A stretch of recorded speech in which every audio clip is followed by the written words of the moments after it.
Hello and welcome to Final Drive Sim Racing. We're back after a week away and we have sprint race coverage for you this evening live from Paul Ricard in France. Not that you can tell from the colour scheme of the track obviously, but here we are at Paul Ricard and we have our sprint race format for you, as I said. So we've got two qualifying sessions, the first one 15 minutes, first race 40 minutes, second race 20 minutes with a hot lap quali in the middle where they're lucky to get one, maybe two laps in, and the top three from race one cannot qualify for race two. Your commentary team, as always, is myself, Mike Bullen, joined by Luke Dugdale and Aaron Markham, as usual. So delighted to have the boys with me once again. I don't know what the cameraman's doing, but he's just looking at a blurry picture of something at the moment. Anyway, gentlemen, welcome. Welcome to Paul Ricard and what is a cracking little circuit. How are we, gentlemen? Not too bad at all. Looking forward to it. Good. A little bit tired, but I'm alright. Well, if you can't hear from my husky voice, I'm struggling a bit with the flu, so I'll be relying on you boys to do some of the talking for me this evening. Because I am struggling. But we're here and we're going for it, and we're just in practice at the moment. And I think the best thing to do at this point is to have a little look at the track, and the best way to do that is to have a look on one of my fantastically fabulous track guides. So let's have a look at the track guide, get a feel for it, and then we can have a little discussion before quali starts. So here's my introduction to Paul Ricard. So hi guys, welcome to Paul Ricard for another track guide. So let's get straight to it and see what it's all about. So we are in France, Paul Ricard. We got two sprint races set up for you today. So let's get a feel for what the drivers will be experiencing. So last corner, you want to cut that curve on the power. And down the start finish straight.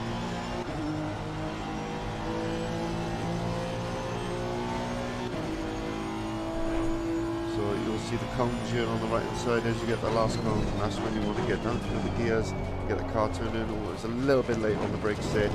But patience through there then. Back on throttle, down this twisty straight basically is what it is. 100 meter board there on your left, that's where you want to brake patiently on the throttle as much as you can be. Heavy on the brakes, down to first, get it turned in, back on the power. Patient through this corner and then power. Get the car straight as you can through these next couple of corners and onto this back straight, which seems to go on forever. Those familiar with F1 will know that they run different configuration. So just under this bridge here, they'd be on the brakes and then looking to go down through this twisty section on the left, because otherwise they'd just have way too much speed coming down this straight. But not a problem for the GT cars. Just a dab of brakes. Run a little bit wide there, but not too bad. And then hard on the brakes down to third. Brakes again down to second. Oh, I broke a little bit early for that. Through the right-hander, then back on the power. This is a deceptive corner. You want to be hard on the brakes and then brake again down to first. Then on the power. Through this little long right-hander. And then again here on the brakes. And again it's the corner that tightens and it's deceptively difficult. Down to first for the final corner, turn it in on the power and down towards the start finish line. So a bit of a scrappy lap there, but I haven't driven Paul Ricard for quite some time. But I mean, I'm sure the top guys will be 5-6 seconds faster than that, but hopefully that gives you a feel for what the guys will be experiencing today at Paul Ricard. So there we go, Paul Ricard for you, and yeah, it's a deceptively tricky circuit. I'm not sure how familiar you guys are with it. I've driven it a fair bit on ACC, not for a while, as you can probably tell by that slow lap, about 5 seconds slower than what these guys are doing. But it's one of those where you know, you can be sucked in by the long straights, but lose, you know, think, oh, you know, I'll set it up for that, but you can lose a lot of time in the technical parts of the circuit as well. So, Aaron, what's your opinions? I mean, I don't know how much you've driven it, but yeah, I've driven it quite a lot, an embarrassing amount of time, because I think when it first came to Formula One, I held the world record here in the wet on the pad. But it looks like nice little flex, nice little a flex, little plug there, little plug, little flex. Yeah, we like that. We like that. But it just looks like a totally different animal in these cars. I mean, this track in the open wheelers is it's all commitment. Everything's mid-speed, everything's third, fourth gear. You're flicking the car in, you're letting the downforce do all the talking for you. It's a track geared up perfectly for mid to high downforce, and you sacrifice that little bit on the back straight with the chicane, like you mentioned, that the F1 guys run, but these guys don't. And I just noticed a lot of the medium speed corners, like especially in the last sector, you're down in first gear, second gear. It's about getting the car stopped, pointing it into the right direction to get a good exit, and it just looks like a completely different type of challenge, and definitely more of a challenge in these GT cars than what I would have expected. Yeah, I mean, like I said, you know, I haven't driven it in a while, so that was a very scrappy lap, and I was braking way too early for corners. Excuse me while I die. But you know, I probably lost 3 seconds just braking too early for corners there. But yeah, you know, it's a very different challenge in these cars. Particularly the high-speed corners, obviously, with such little downforce. But Dougie, have you been around here much at all, or is this going to be a new experience for you? I've watched a few races around Paul Ricard, obviously via TV, not in person.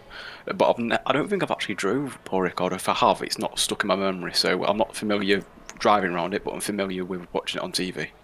Yeah, I mean, you know, I'm sure you'll be picking up stuff as we get through the action here today. So just a little shout out to Lee Johnsy, who's shouting on his Kane. He's joining us live from Spain. Here we are, boys. We're live in España via the wonders of YouTube.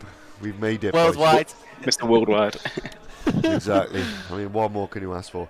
Absolutely fantastic. Anyway, Mr. Johnsy, welcome, and we'll be rooting on Kane to have another good race. He's currently fast in practice. Quali will be starting very, very shortly. Interesting to see a lot of the mid-engine cars up the top there, Mike, this week. Not particularly bumpy track, is it? And not one where it seemed like you were taking a lot of curbs, and if you did, the curbs are relatively flat. So, yeah, I think this. What I say, it was a surprise. Actually, I've talked myself into saying everything why it's a McLaren's dream. Look at all those McLarens in the top 5, top 7. But you know what? And that was literally going to be my next point, and you stole it away from me. You stole it. I was going to make 2 points. One was going to be the fact that it looks like the McLarens are going to be happy around here. So you've as I think you said in our private conversation earlier, great minds think alike. So no, that I was gonna agree with you there, absolutely. Just as the cars start going out for the first laps in quali. And my other point was going to be that the hold music that I've selected for this just reminds me of Stranger Things, because it's very 80s synthy, and I can't wait for July the 1st. Let's just leave it at that. You and me both. So yeah, it looks like it's going to be a strong one from McLaren's. We'll try and catch some of the drivers after quali before the race starts. Yeah, I mean, have you got anything particular you're expecting to see? I mean, Dougie, I know it's a difficult one to predict at the moment, but you know, have you got anyone you'd expect to see on pole, or any surprises for this, or based on what you saw there from the practice times? Well, as we've seen before, Johnsy seems to be on the pace. I think it was pole in practice, so I think we could expect to see the same, if not similar, top 3. I would expect Johnsy to be in from based off free practice. Be good to see if if who was it last time who was surprised by? Was it Tonks who was struggling for consistency? It'd be interesting to see how Tonks does this week. Yeah, Well. I mean, we commented last week. I think he's been insanely quick all season, but he's made mistake after mistake. So yeah, it's been a tricky one for him. But a track, I think, Aaron, where you can be a little bit more adventurous, shall we say, with lines and stuff. So there's a possibility this might suit Tonks, and maybe we'll see him up, in the top 5. Yeah, absolutely. This is a track where I don't know how lenient the limits are here. Obviously, we know what a settled course is like, but we think back to Misano and how a lot of the guys were willing to take the car so far off track to gain a better entry, as we literally see Johnsy doing it here. Take us through this lap then. Take us through it. So he's just gone through the first 2 corners. Yeah, absolutely. He's building up the speed now into the next of the chicanes, one of many here, and you can see, common line. Everybody's probably going to take this. Very aggressive over the curbs, and you can see that McLaren just handles it really easily. It's all about corner exits and momentum onto this back straight. Anything you lose here, you're just going to carry it with you. And he seems to have had good momentum. He's took the right lines. He's on all the right parts of the racetrack. And now it's time to chill out, time for the tyres to cool down. This is where we're probably going to see most of our overtakes tonight, and it'll be interesting to see how the guys set up the car. Conversations earlier with yourself, Mike, and you're on board, whether you set up for the straight line, whether you set up for the corners. Either way, John Z looks like he's on a quick one as we build up into the flick right. Does it in the 50-metre board, perfect. Takes a little bit of curb, it unsettles the car, and he runs a little bit too wide for his liking, probably there. But it's very light and easy on the brakes. Don't want to snatch a brake coming into here because it just murders your exit, which John Z again has nailed as we build up into that really difficult left-handed brake. You're turning while braking here, and it's so easy to lose the car again. This curb here that John Z's on is deceptively bumpy. If you stick to the curb, you can really unsettle the car. As we're building up now until the complex, I like to call it, where the grandstands usually are. You take a little bit of curb, build it all up for a 90-degree right-hander, and then it's flat out to the line. And what's it going to be for Johnsy? What type of time are we looking at, Mike? We are looking at the moment. He will be him and Foster pretty much set a time at the same time, but it's a 55.2. So I think they were into the 54s in practice. So as a first run, that's pretty quick. You can see. Foster was saying about straight line speed being a problem for the Porsche, and you can see that there already. And the Ferrari's a little bit off the pace as well, 2.5 seconds back in the 57. So it looks like bottom half of the grid are going to be doing 57s, top half of the grid are going to be doing 55, 56s. Domingo has just popped in a 155.762. A really committed lap there, wasn't it, Dougie, from Johns? You can see he looks like he's on it today and going for the win. Definitely, you can see he's pushing that car. He's going for everything. He's attacking the corners, as Aaron said, taking momentum, really trying to carry that speed all the way around the circuit. And that's at the end of the day, he's going to get him lap times what he's setting now. Yeah, he is currently half a second up on that previous lap time already on this one. You can see via the delta, you can see on your screens there, he's half a second up on this again, so he's going to be down into the 54s and pretty far ahead of anyone else. Still a couple of the top guys haven't set lap times yet in the McLarens, such as Ash, Humphries, etc. So it'll be interesting to see how close they can get to Johnsy and Fairley. Sorry, Aaron, you were going to say something? I was just going to say he avoided a lot of the inside curb there, the one that unsettled him on the lap previous. So be interesting to see what his sector improvements like for the middle part anyway. Yeah, I mean, since pretty much the first sector, he's been half a second up. So it's been pretty. I think it's the first sector. It looks like where he's made up the most time. Yeah, and there's a 54.760 there. Which is pretty damn sharp. So yeah, a lot of work for the other guys to do this. Let's jump on with Fairley, he's currently down on his time. He doesn't look like he's improving. Just looking for somebody who's got a fair amount of improvement in their lap Wes looks like he's excuse me, he's currently 3/10 up. We just check his time there as he comes down the back straight. So let's stick with Wes and see if he can improve on his time. Turned in slightly earlier than Johnsy there, but it seemed to work. Just shy of that 50-metre board. That seems to be the point where everyone's committing to the corner. Yeah, and I think Wes had clearly made a mistake on the last lap, because just by braking a little bit earlier for that corner, he lost a bit of time, but then he had a slow in, fast out situation, and his delta went from 0.2 to 0.5, so he made up a 0.3 of a second just in that one corner. So, I mean, that there is evidence of how drivers can easily carry too much speed into a corner, and that's not the way to do it. Slow in, fast out is often the better way to do it, isn't it, Doug? Yeah, sometimes it's best just being careful on the entry and just making sure you carry that speed on the exit and just getting your foot down on the exit. I know myself, if you try and push too hard onto the entry, you end up spoiling a whole corner on your exit, and it spoils your lap. So yeah, I mean, I think, he's just got a little bit out of shape there, but he's got himself up to second at the moment and ahead of Fairley, but Fairley is up on his time and could well be on the verge of taking back that second position, and doesn't look like anybody's going to challenge Johnsy at the moment.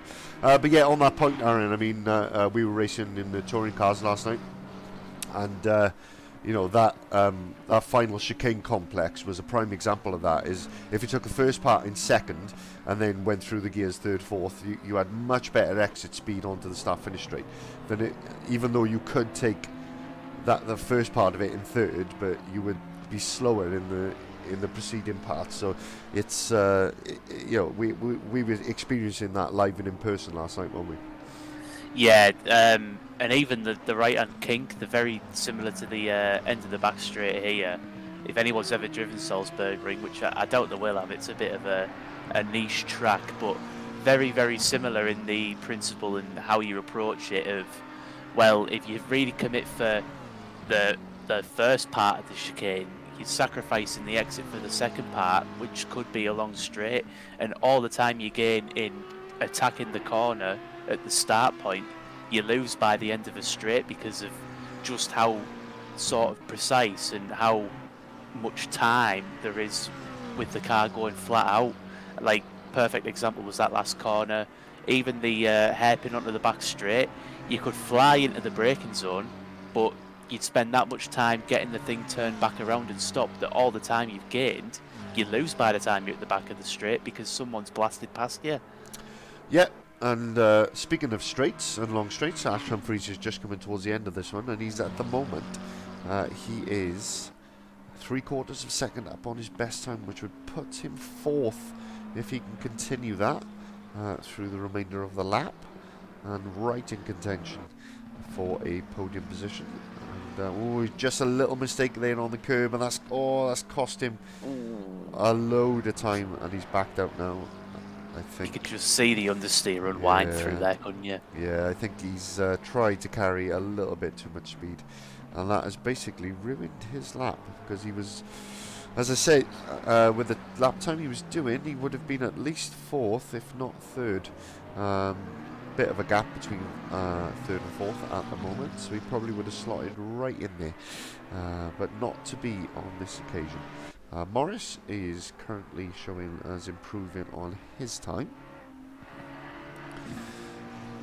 And, I just have a quick question. Yeah, of course, carry on, mate. So I'm not very knowledgeable in the technical area of racing. So you mentioned before, obviously for those at home who also aren't very technically minded, how does having a mid-engine car favour you around this track? Because I know you said this track suits mid-engine cars. So how does that work? How does that necessarily give you an advantage? I suppose I'm asking. Aaron, do you want to take this one? Sure. I don't profess to be the most technical guy in the world, but basically, Dougie, all it is because of the way the engine's situated in the car, its centre of gravity is closer, obviously, to the centre. Yeah. So when your centre of mass is closer to the central area of its own mass, it's more balanced. but it does mean that it shifts and pivots from the centre. So say the McLaren was at a bumpy track, it would feel like the car isn't necessarily planted because it's always trying to turn from the central point. So the front end is turning at the same time as the rear, so it feels like it's on ice. But at a track like this where it's relatively flat and there's not much bumps, and you've got that perfect sort of area of weight for the power to weight ratio, your car will just it will just stick, it will just fly. In traction zones it might not be as strong as something like a rear engine car because it's got all the weight over its wheels, so it's not going to spin. But in the same breath, with a rear engine car, usually you can be more aggressive because you know where it's going to spin from, and it's only ever going to spin from the back. It's not going to pivot from the centre or from the front. It's a bit more yeah, exactly that. But at a track like this where there's not much bumps anyway, all that aggression that you could take on the curbs, it's sort of nullified because the mid-engine cars can do it themselves. Right, okay. That's fair enough. That makes sense to me, to be fair. That's dumbed down enough just for me to understand. Yeah, I might have totally butchered that. No, I agree. Just to explain sort of the difference, with the front engine cars such as the BMWs and that's why they can be so much more aggressive on the curbs, because the weight on entry is on the front wheels, so they're able to attack the curbs better, whereas the mid and rear engine cars, there's no weight over the front wheels, and therefore when they attack a curb, the car just bounces all over the place. So it's just the characteristics, and the different cars should suit different tracks. And as we saw with Adam last week at a track where the Porsche was suited, he was on pole position and quite dominant. And this week he's in 7th. So it just shows the differences in performance with the different cars at different tracks. And in an ideal life, you'd have, I don't know, let's say 8 tracks, 4 different cars and 2 tracks for each car, where it's dominant, if you sort of see what I mean. So you have a real championship. Of course, the real life doesn't work that way, but that's kind of the scenario we are in. So using that knowledge, and am I right in assuming that Audi's mid-engined? If that's inferred with Berkhouse? The Audi is, yes. Yeah. Very good. The R8 is... I was going to say, Mike, do you find that with a front-engined car that's driving rear wheel, it's much harder to save a spin than, say, in a Porsche or in a McLaren, purely because it's like once the rear's going, it's just gone. You just can't stop it, or do you not find that a tricky situation? To be fair, I physically cannot drive front engine cars. We have had this conversation before, so sorry folks if we're boring you to death. But I physically cannot drive the front engine cars on this game. I just can't. I don't have the talent for it. A lot of people prefer them, as I say, because of the ability to attack the curbs, and they manage to dial out that understeer through setup. But it's just not something I've got the ability to do. The McLaren and the NSX are the ones that suit my driving style the best. And you will find people who do get into this particular piece of software that you will have a car that suits your driving style better than others. But yes, I've had that problem, Aaron, but I think that's more down to talent than mechanical grip or mechanical setup of the car, being front or mid-engine or whatever. I would probably put it down to talent or lack thereof. Fair enough. I'm just going to interrupt myself briefly because John Z is currently on pole position. He's 0.255 seconds ahead of this man Fairley. I pressed the wrong button, whoops. And you can see Fairley is currently up on his time by... Oh, it's going to be tight. He's losing time as he goes down towards the line. It's a long run down to the line. This is going to be borderline. He does it. He takes pole position on the last possible lap. And Johnsy's given up his lap because he's made a mistake into the first corner. Fairley gets himself onto pole position. A fantastic lap. I'm just checking to see who's still on a lap. Mefferson is still on a lap.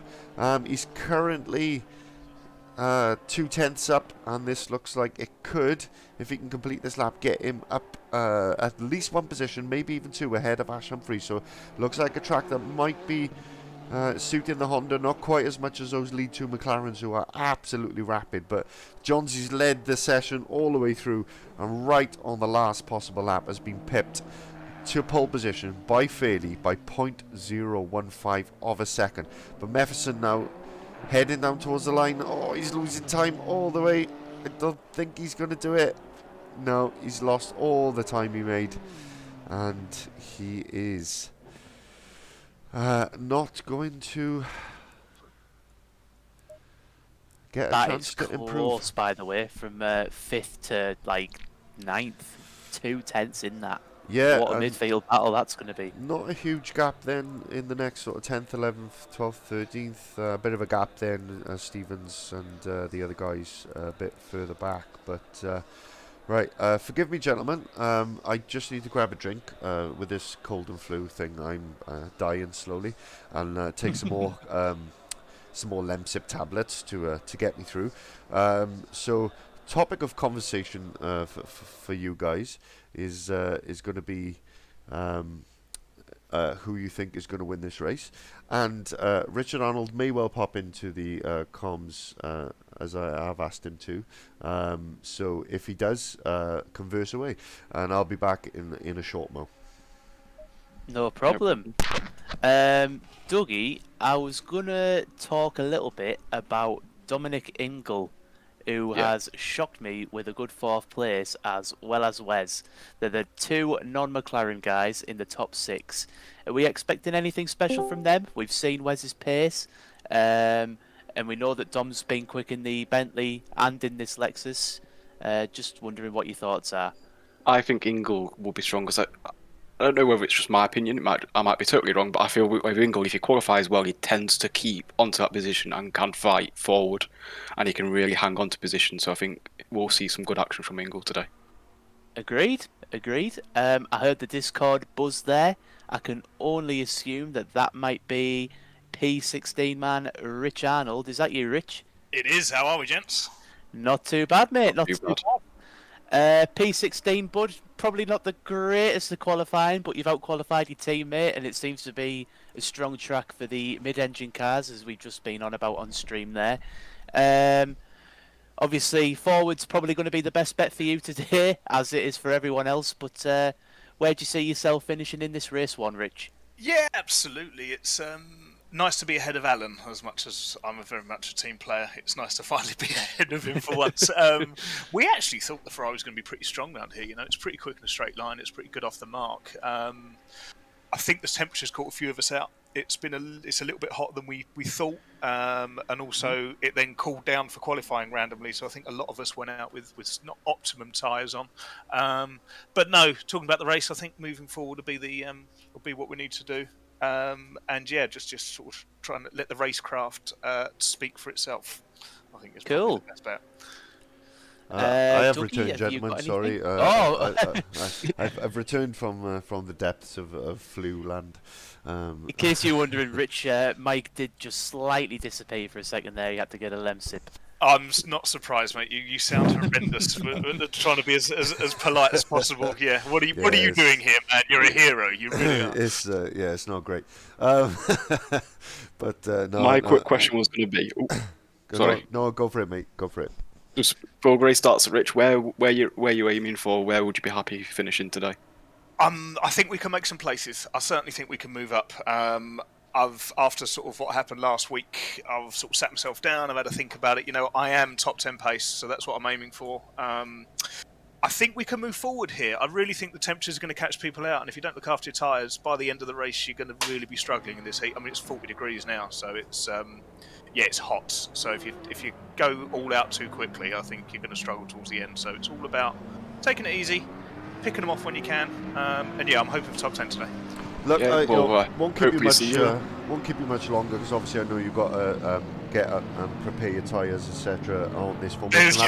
Just keep them cool, Mike. That's which has started. But just a quick one from me. Obviously, you are a pro driver, but it's been a struggle this season. So, are there any thoughts to make that more of a fluid process in terms of, you've got amateur drivers finishing on the podium and then pro drivers finishing, outside the top 10. Have you got any thoughts on that process? Because it seems like it can be a little bit inconsistent. Yeah, completely. I think, this is the first season we tried the Pro-Am type sort of setup, and to try and get teams going and get Pro-Ams next to each other, we kind of split the field down the middle and did that on hot laps around certain tracks. I think there's probably better ways to do it. I think we need to look at doing that. Actually, funny enough, my teammate Alan's come up with a pretty good idea, which I haven't sort of crossed with the rest of the admins yet. But I think, there's definitely ideas in the fire, and I think we need to sort that out. I don't think Pro-Am's particularly the best way to go about it, but good idea, but we just need to sort of iron out a few creases. I think is probably the best way to put it. Well, we'll let you get on. Have a great one, and no doubt we'll catch you a bit later on. Cheers, mate. All the best. Thanks, pal. Cheers. There we are. Rich Arnold again joining us just before the race, while he's on his formation lap, which you can see going on out there right now. So Fairley is your pole sitter. Took it away from Johnsy on the last possible lap. He's in second. Dominic Ingle is starting third. He got ahead of Big House. Actually, I think they are going to swap back. I think it's just the way the timing screens is playing up a moment. Ash Humphries fourth, Reed in fifth. Good quality for him. Mefson in the Honda is in seventh. Foster is in eighth. Balseeley in ninth. I spoke to Scott during the week, and we've spoken about Scott a few times this season, but it turns out his pace difference to last season is purely the fact that he's lost the ability to practice because of other commitments. So he's losing, hours and hours of seat time a week. So therefore, he's just not as competitive as he once was. But with that considered, he seems to be doing a stellar job, really, because it's not easy when you're not getting the practice time. But we'll discuss that a little bit further in the race. Morris in 10th. That's been about his average for this season, although he does have a race win to his name in the second sprint race in Spa, so I'm sure he'll be hoping for similar today. Fairweather in 11th. Tonks are disappointing down in 12th. We thought he'd be further up, but he can definitely make progress if he can stay within the track limits and not get a drive-through penalty. Damien Humphries in 13th. We know Damo does not set up for quali, sets up for races, so we'll be keeping an eye on him, and hopefully he'll have some pace. Dan Stevens is 14th. Prescott 15th. Davis and Arnold, the two teammates, are 15th and 16th. Weavers in 17th. Scott, a new driver joining us this evening, Thomas Scott. Sorry we hadn't covered him in the number 2. The race is about to start, and Galanos is back, but he's in the McLaren, not the Honda that he started the season in, so he must be starting as a fresh entry or something of the kind. But the lights are about to go green, and there they are, the lights have gone green, and Johnsy with a much better start. He clearly had the run on Fairley, and Johnsy gets himself up into first position. But Fairley does have the inside line, and will he break a little bit later? He does, and that inside line just gives him the ability to run a little bit later on the brakes and get through that first corner nice and clean and tidy. And Ingle has dropped back a little bit, and he's under pressure from Ash Humphries, who I'm sure again will have set it up for the race more than qualifying, because that is where you win the points. You don't get any points for quali, obviously. So Fairley leading them all now through the series of right-handers before the quick left and onto the back straight. And I'm sure these corners don't even have names, but King Johnsy just looking to stay in touch with Fairley through this part of the track, because this is where the overtakes will happen via the toe. The weaving has started, gentlemen, as they try to break the toe from the car in front. No doubt we're going to see a lot of that going on this afternoon, but as long as it's only one defensive move. Could be 3 wide. We could be 3 wide, Mikey. Could well be 3 wide. We're going to go back to Helicam and watch them. Oh, and the thing is with these cars, they take this corner so fast that you don't really break into that, but that was really, really close stuff. And still fairly ahead of Johnsy. Cracking start already from these guys. Again, guys, I'm suffering with the flu, so sorry for the coughing and spluttering. I'll be as quiet as I can while I die. I tell you what, Mr. Bullen, man of his word, Rich Arnold up into P12 off that start. Yeah, Rich Arnold had a really good start. Galanos has had a good start as well. Didn't qualify, started 20th. He's managed to make his way up to 14th. So great start from those guys. Damien Humphries a terrible start down into penultimate, one but last place. Davis and Scott battling. Oh, and I think Scott had just gone off the track. A little bit of an unsafe re-entry there from Scott. Which was a bit of a shame. Humphries has lost quite a few places, so he's had a little bit of an off somewhere, and he's gone from 5th down to 9th position. So they're just starting to settle down now and get into a rhythm, and no doubt we're going to see these top 4 challenging each other down this back straight once again.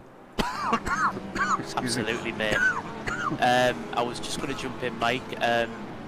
Obviously, I don't know how much of the interview you caught with Rich, but he was saying how the Ferraris were caught out a little bit just with how hot tyre temps are.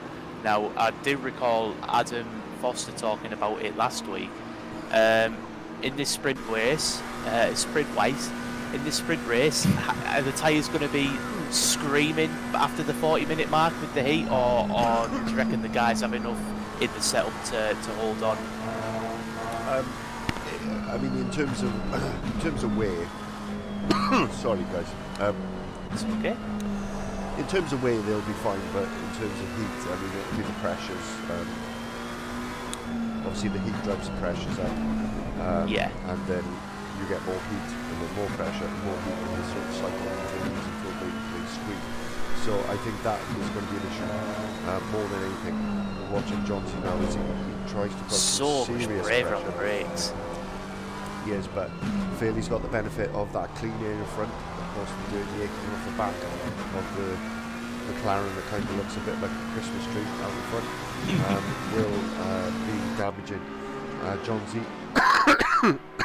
and damaging his tyres. But he's had a bad exit, I think, because you see Wes Bakehouse is right up alongside him now, and they're all very nicely on the brakes into the first section of corners, and absolutely cracking close proximity driving from these guys. I mean, they're practically pros at this, but absolutely outstanding. And sorry guys, I am trying to die quietly. It's okay, bud. I was going to ask Dougie a question, actually, Mike.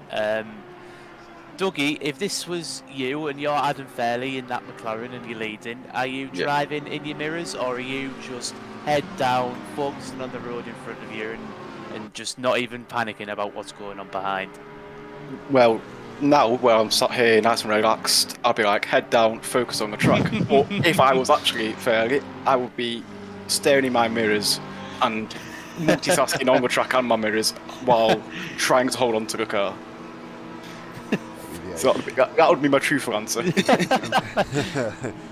he's honest, if nothing else. I mean, you can see from this heavy shot, they're just so close, these 4 cars are. And I suspect because of the tow, particularly down that back straight, this is going to go on the entire race, unless somebody's got a significant advantage in the corners. Someone like Fairley, having no dirty air to contend with. This is just going to go on lap after lap after lap. So this first sprint race, as we said, is 40 minutes. We're only 5 minutes in. Not a lot happening in terms of overtakes, but plenty of close action. And it's going to be that pressure, I think, isn't it, Aaron and Dougie? Aaron, you go first. It's that pressure that it's going to force mistakes more so than direct overtakes on a track like this. Yeah, definitely. A war of attrition, some might say. Just sit back, stay there. Psychologically, we all know, the three of us as racers. The viewers might not necessarily, but psychologically, if someone's there and they're just not disappearing, you just start to panic and think, well, there's nothing I can do extra. Then they're all over the back of me, and those little thoughts creep into your mindset, and you think, well, I'll go hunting for the time. I'll brake here. I'll get on the throttle there, and it's those little hunting errors that can cost you to lose a position. And sometimes the best form of psychology and the best form of defence is to just do your own thing and let the guy behind get past you. Let him commit to getting past you, because that means he ultimately has to be 100% quicker than you. Yeah, absolutely. Sorry, Doug, just before I come to you on that point, just caught this battle here. Is Mevson, Foster, Tonks. Tonks had a great start. He's up to 6. We hadn't caught that. He started 12th or 13th, I believe, and he's had a great start, but he's under lots of pressure now from Mevson in the Honda and Foster in the Porsche. Everybody's getting out of shape there. Everybody's getting out of shape. Great view from the rear wing there, as all 3 cars sort of get a little bit out of shape. And Glad we caught that. yeah, that was a great little view from the rear wing of Bart Tonks there. But Mevson and Foster having a little battle then, but Mevson managing to keep the position. Tonks not only a good driver but a good cameraman too. Yeah, yeah. we know who to call when we need one. Tonks a little bit wider through that corner than Mevson. Mevson with a slightly better exit, but yeah, I mean, I can contest, being the chased rather than the chaser is quite difficult, as proven by my final corner antics in the touring car league last night, when I was 2nd and then I finished 3rd on the line because I cocked up the last corner because I was too busy looking in my mirrors. So Wow. proper side-by-side battle in there.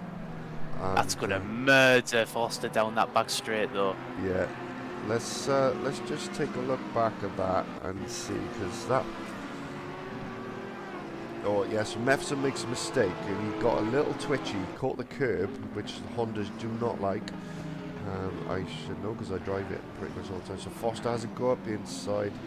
Oh, yeah, he tried to just hang it out, didn't he? I wondered whether they made contact, but it looks like he just tried to hang it out.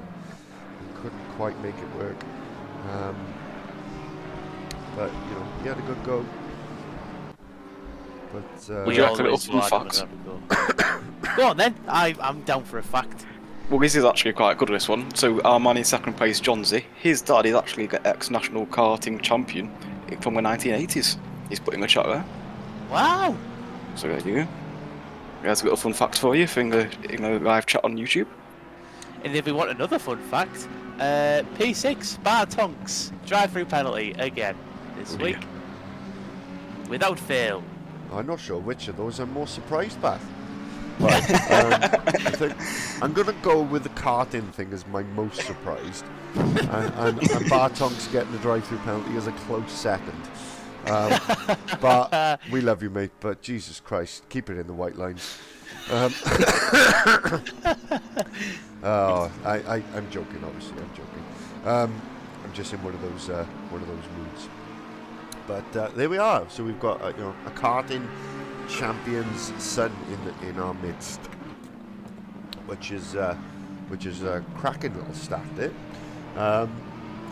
Yeah, and I mean the fact that he's Welsh means that he should win the championship right here, right now, because Welsh people are the best. God's country, isn't it, Mike? God's back garden, this is, mate. God's back garden.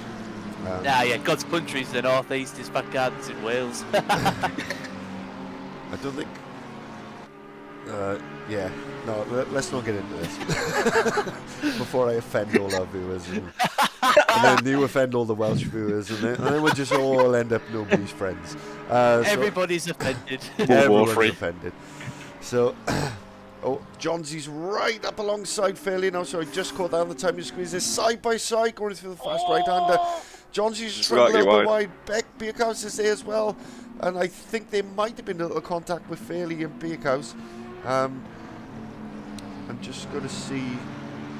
I think there definitely was, Mike. There was a tiny little love tab up his bottom. Yeah, I'm just looking, but Johnsy's backed out and Fairley's managed to get back through. But yeah, I was just looking to see. I can't see any contact coming up. The last bit of contact was a good few minutes ago in the log, so wherever it wasn't strong enough. Oh no, there it is, it's come up. So let's just take a look at it if we can, and we'll just take a look and see what happened. So this is the contact. It's gone. Oh, it's gone to bad tongues. It's gone to the wrong car. Oh, there we are. Never mind. We tried. It went to the wrong car. But anyway, oh yeah, he's 43. Big house in here. I thought he was 33, so I clicked on the wrong one. My bad. It didn't pick it up. So if it was contact, it was minimal. So minimal that it didn't even pick it up on race control. I wonder if the contact log only works if a car picks up like damage, if you like the tiniest bit of damage. Yeah, and then could do. It's contact. It's possible. I mean, there's been contact apparently between Mefferson and Humphreys. So let's take a look at that and see what happened. So Humphreys on the attack, and just shame there. And sorry, that was a replay, but I forgot to press the replay button. I've got the flu. I'm not with it. Leave me alone. So yeah, that'll explain why Humphreys has sort of made progress and then lost and then made progress again.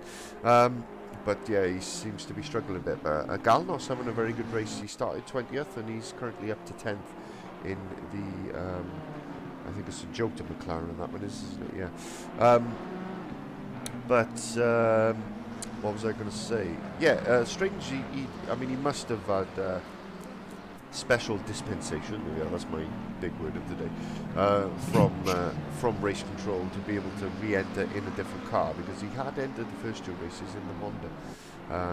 Obviously, not a fan of the Honda by the looks of it, but yeah, back anyway. So. There's two people around. Oh yeah, I can see. I think it was Balsaley and Mefferson. Yeah. So let's take a look at the replay. Let's go back and have a look what happened. So Meffeson's in front here, Balsaley's behind. Balsaley with much better entry into the corner, and here they are now, just heading down the right-hander on the back half of the circuit. Yeah, just all kinds of wrong. I think Scott's just completely got that wrong, hasn't he? Yeah, he's just not. Yeah, it's just not. Yeah, I can't even find the words. It's just not happening for him there, is it? But there we go. I mean, that's led to Rich Arnold being promoted up into the 10th position, and yeah, I think Scott's just got that all kinds of wrong. I don't think it was intentional, obviously. I don't think it was a move. I think he's just. No. I think he's been distracted by something, and completely missed his breaking point. Definitely. Which happens quite often when you're following other cars, because you're looking, oh, what's the gap? How far away am I? Where's the apex? And then all of a sudden you're in trouble. But we can see a move down the back straight here. We are watching Mefferson. We're just going to jump on with him. You can see them to in and fro in. A little bit of internet lag as well, I feel there. That's not all. But he backs out of it, and Rich Arnold stands strong, and Humphreys gets past Balsaley. Balsaley, I think, might have a little bit of damage. He appears to have lost a little bit of straight line speed. Fairweather makes his way through past Balsaley as well, so a little bit of a struggle for Scott at the moment. And just to note, Tonks has dropped to 19th. Oh, sorry. Tonks has dropped to 19th from his drive-through. Yeah. All the way from slip, that must be painful. All the way down to 19th, which is the story of Bartonks this season. Anybody who's been following us throughout the season, yeah, that's kind of been the theme, which is a shame. But yeah, so welcome. If you're just joining us, you are watching Final Drive Sim Racing, and we are here at Paul Ricard. We are not even halfway through our first sprint race. Still 23.5 minutes to go in this first one, and then we'll have a second sprint race coming your way, which is a shorter 20-minute sprint soon after, with a 5-minute shootout qualifying in the middle, and the top three, finishers from this race, sorry, I lost my train of thought there, can't qualify for that race, so it gives us a sort of mini reverse grid situation. And quite often when they've only got 5 minutes to quali and you've got a 2-minute lap like around here, a lot of drivers end up not setting a time, so you have quite the mixed up grid, don't you, Dougie, for those second sprints, and gives us a bit of entertainment. Definitely, because I think when you've got Oscar top 3 who can't qualify and they're towards the back, naturally they are faster as they are top 3, and you tend to see a bit more action as they're trying to work way past, I suppose, slower drivers and without sounding rude. Yeah, absolutely. And Ingle's still trying to pressure Bigos still trying to pressure Johnsy, but Johnsy has been dropped by Fairley now. He's 1.3 seconds back now, which means he's not really getting much of a tow. It's kind of when you're within the second that you really get a good tow from the car in front. Kind of a little bit like, you know, having to be within a second to get DRS in F1. He will be losing a bit of time compared to the cars behind.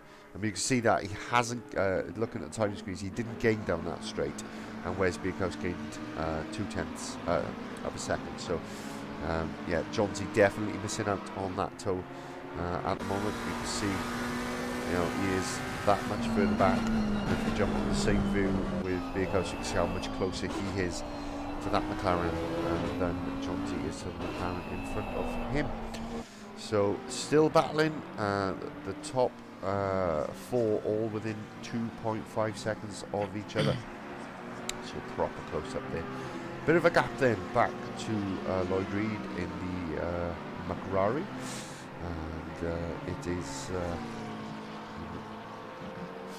5th place at the moment. Foster doing a decent job in a Porsche that is definitely not suited to this track, but with all due respect to Adam and the league and our defending champion, who is Adam Foster, we could do with him finishing, you know, 6th or 7th for a couple of weeks to make the championship a bit more spicy.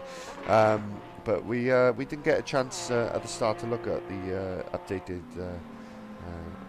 championship table, so it's just gone a little bit skew if there, sorry, it's a little bit too big for the screen, so I'm just going to make that a little bit smaller. Sorry about that, folks.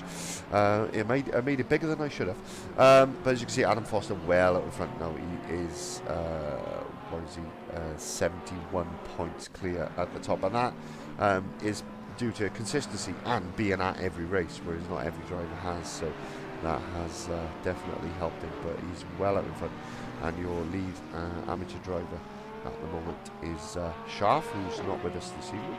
And the team's table is the gap from Foster and Stevens are closing the gap on Reed and Mefferson, but Reed and Mefferson still out in front in 402. But that gap has come down. It's only 13 points now. Foster and Stevens are behind with Ingle and Weavers for DDR in 3rd. So there we go. Just a quick update on the tables there. Humphries is catching Arnold, so we said he'd be set up more for the race, and he's still keeping Mefferson and Balsillie behind him and catching Arnold at the moment. So delighted to be able to announce a new affiliation for Final Drive Sim Racing with the boys, myself and the boys here, our touring car Sim Racing League, TCS, or else I can't say it.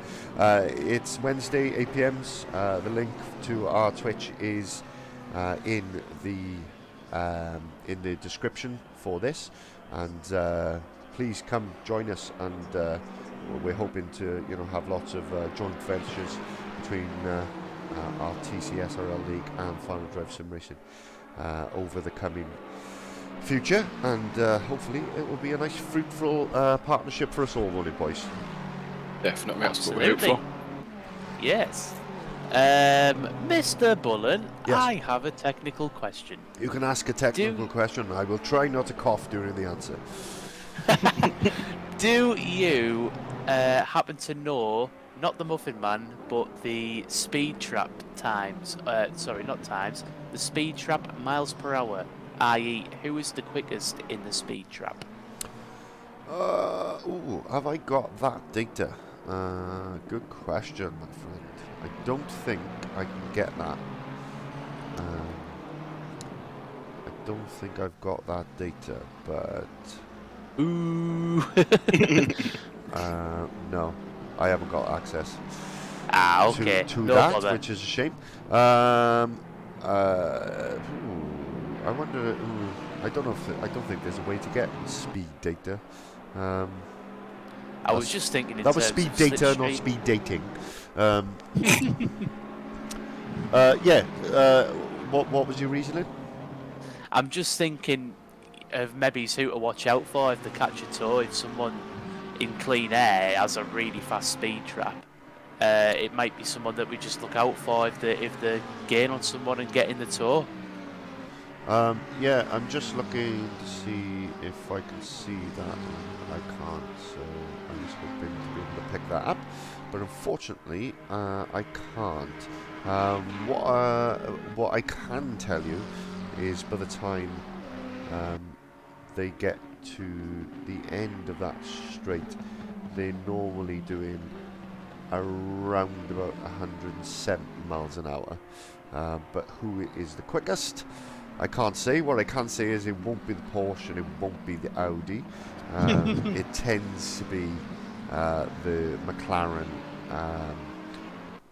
that is the quickest along that back straight. So, and I think that's probably evidenced by the speed of the McLarens compared to the other cars today.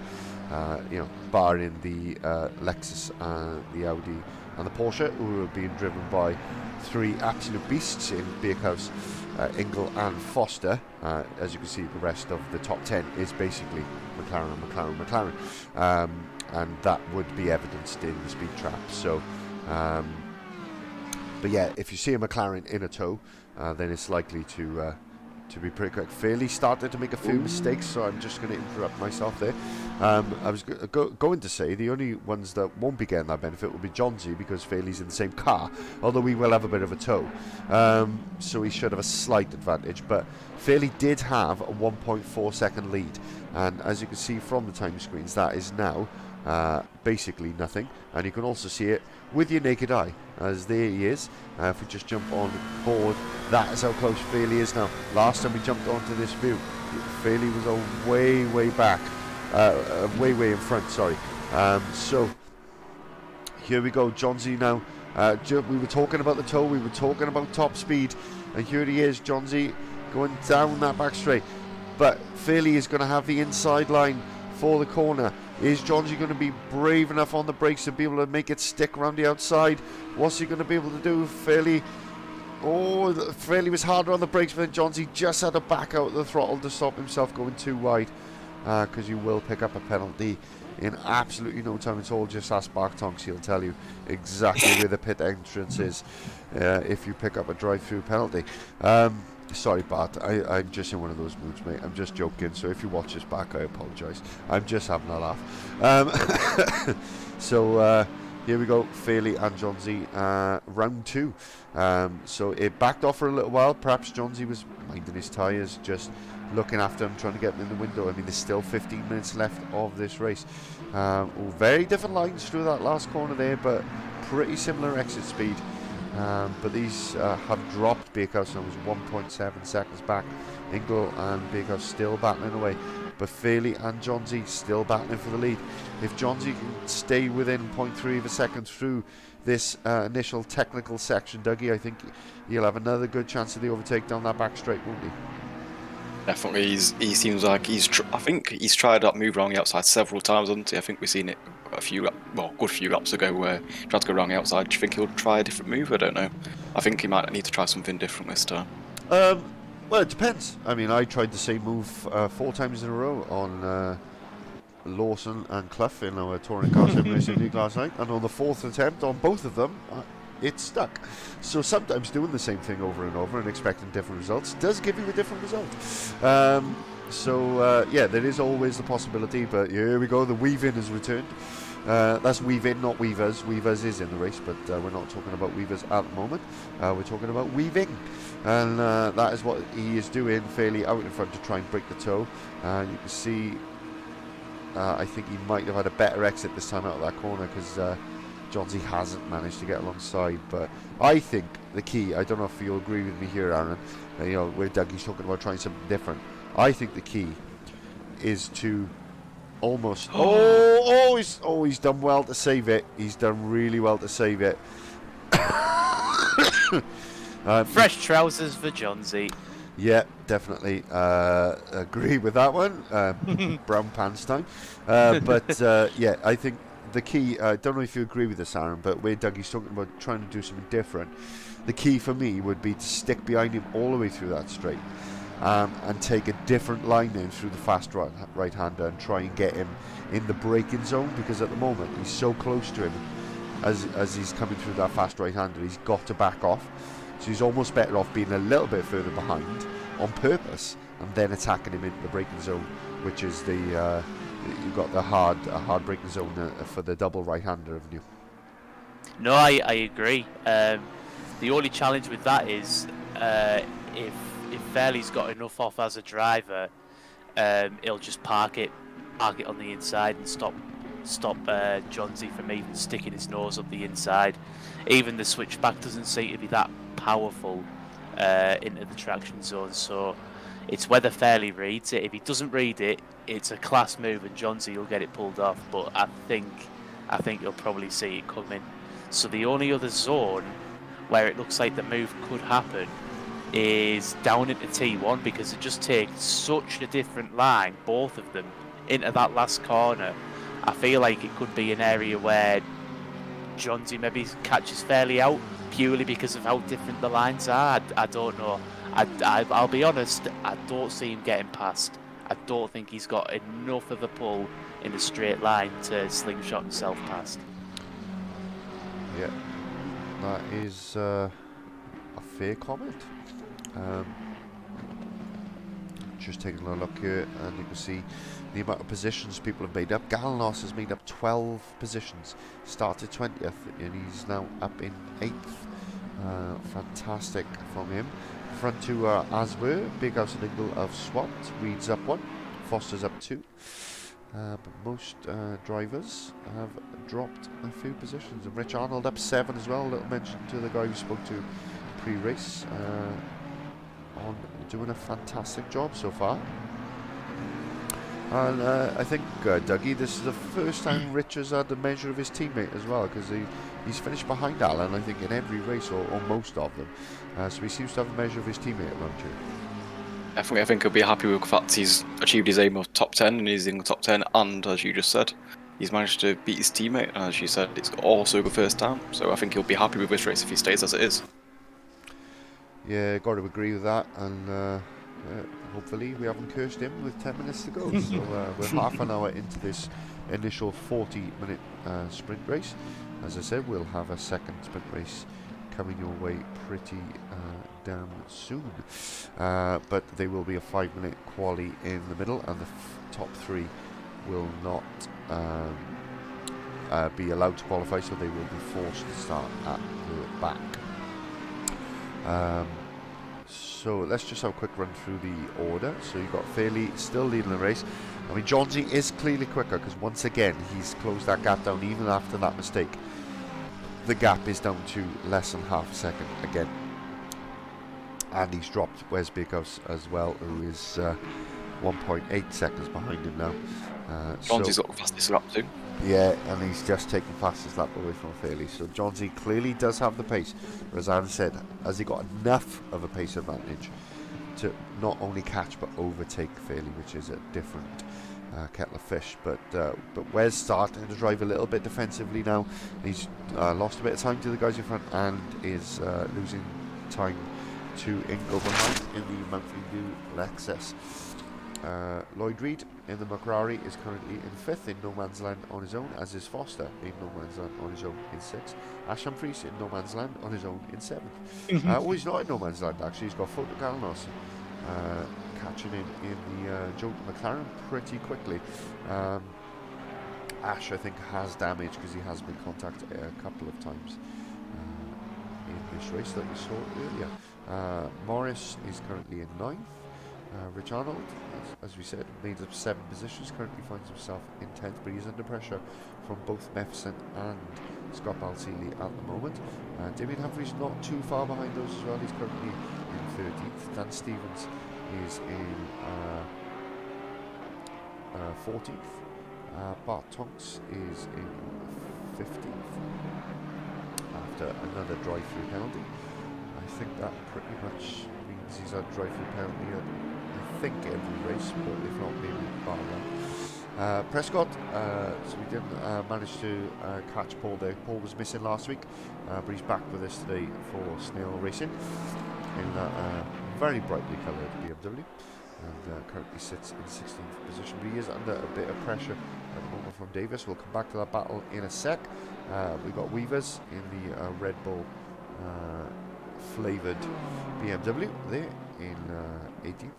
Fairweather not having the best race that he's had with us, currently down in 19th, but there's always another race to come. And Thomas Scott, our debutant in the Audi, is currently in last, but he is still making his way around the track and having a good old go at it, so well done to him.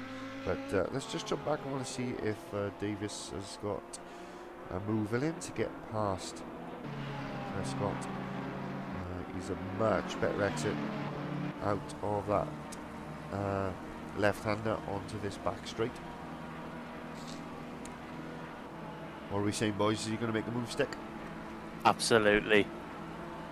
Perfect. He's got the car up the inside as well. Yeah, he set it up perfectly. Yeah, I mean the BMW. I think Prescott probably knows he's not really going to challenge for that. Even I pooed myself out. Yeah, I thought that was going to be contact, but well done, Prescott. You got it slowed down nicely, but yeah, great move from Davis, and it gets it up into 16th position. So plenty of battles still going on. Not a lot of overtaking tonight, unfortunately. I've hoped with a couple of the heavy braking zones that we'd have a bit more, but unfortunately it's been close though, hasn't it? Yeah, exactly. It's close right through the field, really. I mean, there's battles right through, but there's not been a lot of, sort of overtakes like we just saw there. I think it's difficult for cars to have enough of an advantage to really make an overtake stick from what we've seen, which is a bit of a shame. But race 2 will be a bit different. Obviously, as we've said, a bit of a mixed up grid coming our way, so that'll be entertaining for us, hopefully. So let's rejoin that battle for the lead as we are watching Johnsy and Fairley battle for it. Johnsy's still behind, and it looks, Aaron, like your prediction was right. It doesn't look like Johnsy's got enough of a pace advantage to really take that win, despite being the fastest man on track. I don't think he should be too disappointed with that, though. Sometimes these things happen, and the person who's the quickest doesn't necessarily win the race.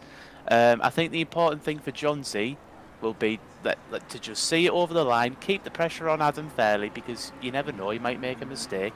But to capitalise really on race 2, if he's got the fastest lap and he's the fastest guy out there, really he needs to just slice and dice his way through the field and hope that Fairley might not be as well suited in the traffic, and try and steal back the points he's effectively lost from the win in race 2, if you catch my drift. Yeah, totally. I mean, a bit of a mistake there. He's just caught the curb and unsettled the car, so he's missed his braking zone, but hasn't cost him too much, and he'll be thankful that Bakehouse and Ingle are still battling a little bit further back. So let's rejoin that battle.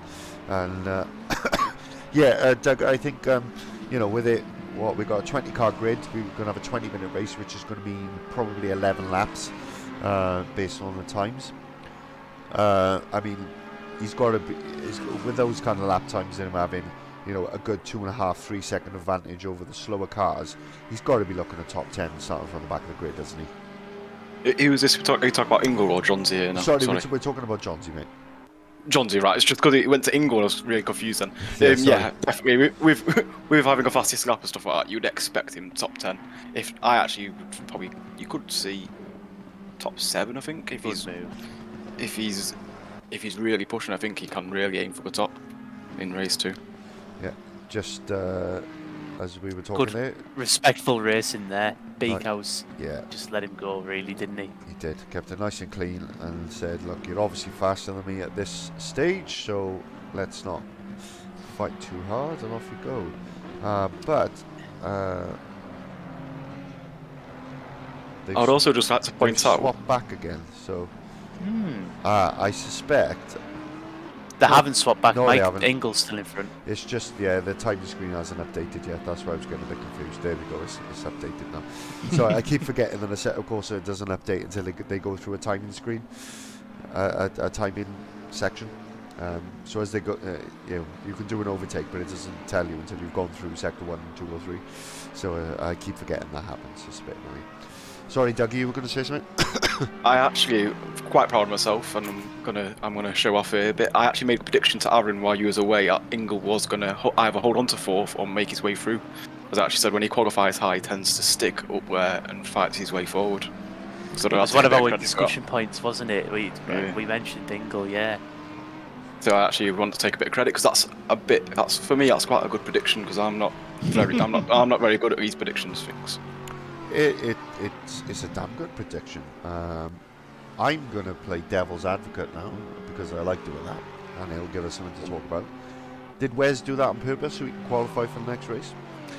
Oh, I forgot about that. I forgot all about that. Did he do an Ash Humphrey, which we wrongly accused Ash Humphrey of doing? Well, again, yeah, it could be that his I tyres wondered gone, why it could that be move that he was hasn't a got enough little bit fuel, easy. or it could be that it looked a little bit easy. At the end of the day, tactics is tactics.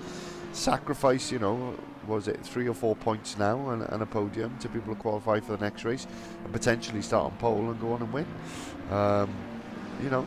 Equal points for both races, despite the one being twice as long as the other. You don't get any more points for it, so it's a sound tactic. I mean, you wouldn't give up a win for it, but you'd certainly give up a 3rd for a 4th for the opportunity to get a pole position and a victory in the next race. But I mean, I wouldn't do it because there are no guarantees. I know my luck. I would probably not get a lap in quali and then get crashed out of the next race on the next lap or something. but it's we're not saying Wes did do that. We've got no evidence to say he has. We're just it's a talking point. That is all. So they have started the final lap of the race. Johnsy still has the fastest lap of the race. Johnsy is still half a second behind Fairley, who is still leading this race.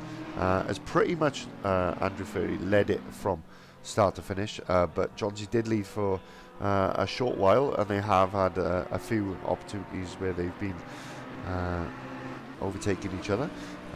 But here he is now, and the weave-in continues down the back straight. But Johnsy not close enough, I don't think, to be able to make a move on this occasion. It's going to take a mistake from Andrew Fairley for Johnsy to be able to get past and win this race. But as the boys were just saying, absolutely nothing to be ashamed of. These two McLarens have battled each other hard and fair. Oh, both running really wide there, and there could be a slowdown penalty or a warning if they're not careful. I think they've both got away with it. And proper. Could this be a track race to the line? Seeley with the drive-through. Oh, and yeah, you can see how hard Johnsy was pushing there because he's pushed a little bit too hard and gone wide and lost half a second there. So it looks like Fairley is going to finish off the race nicely and take a victory. And I can't remember whether Fairley's won a race this season or not, gentlemen. I don't know if you can remember. The leader has finished the race. Oh, I can't remember. I can't don't remember. think he so. has. It doesn't ring a bell, so I'm going to say that is his first victory. So I tell you one way we can actually find out is to have a look at the table, because if he's got an either say that's the wrong one. Where's Fairley?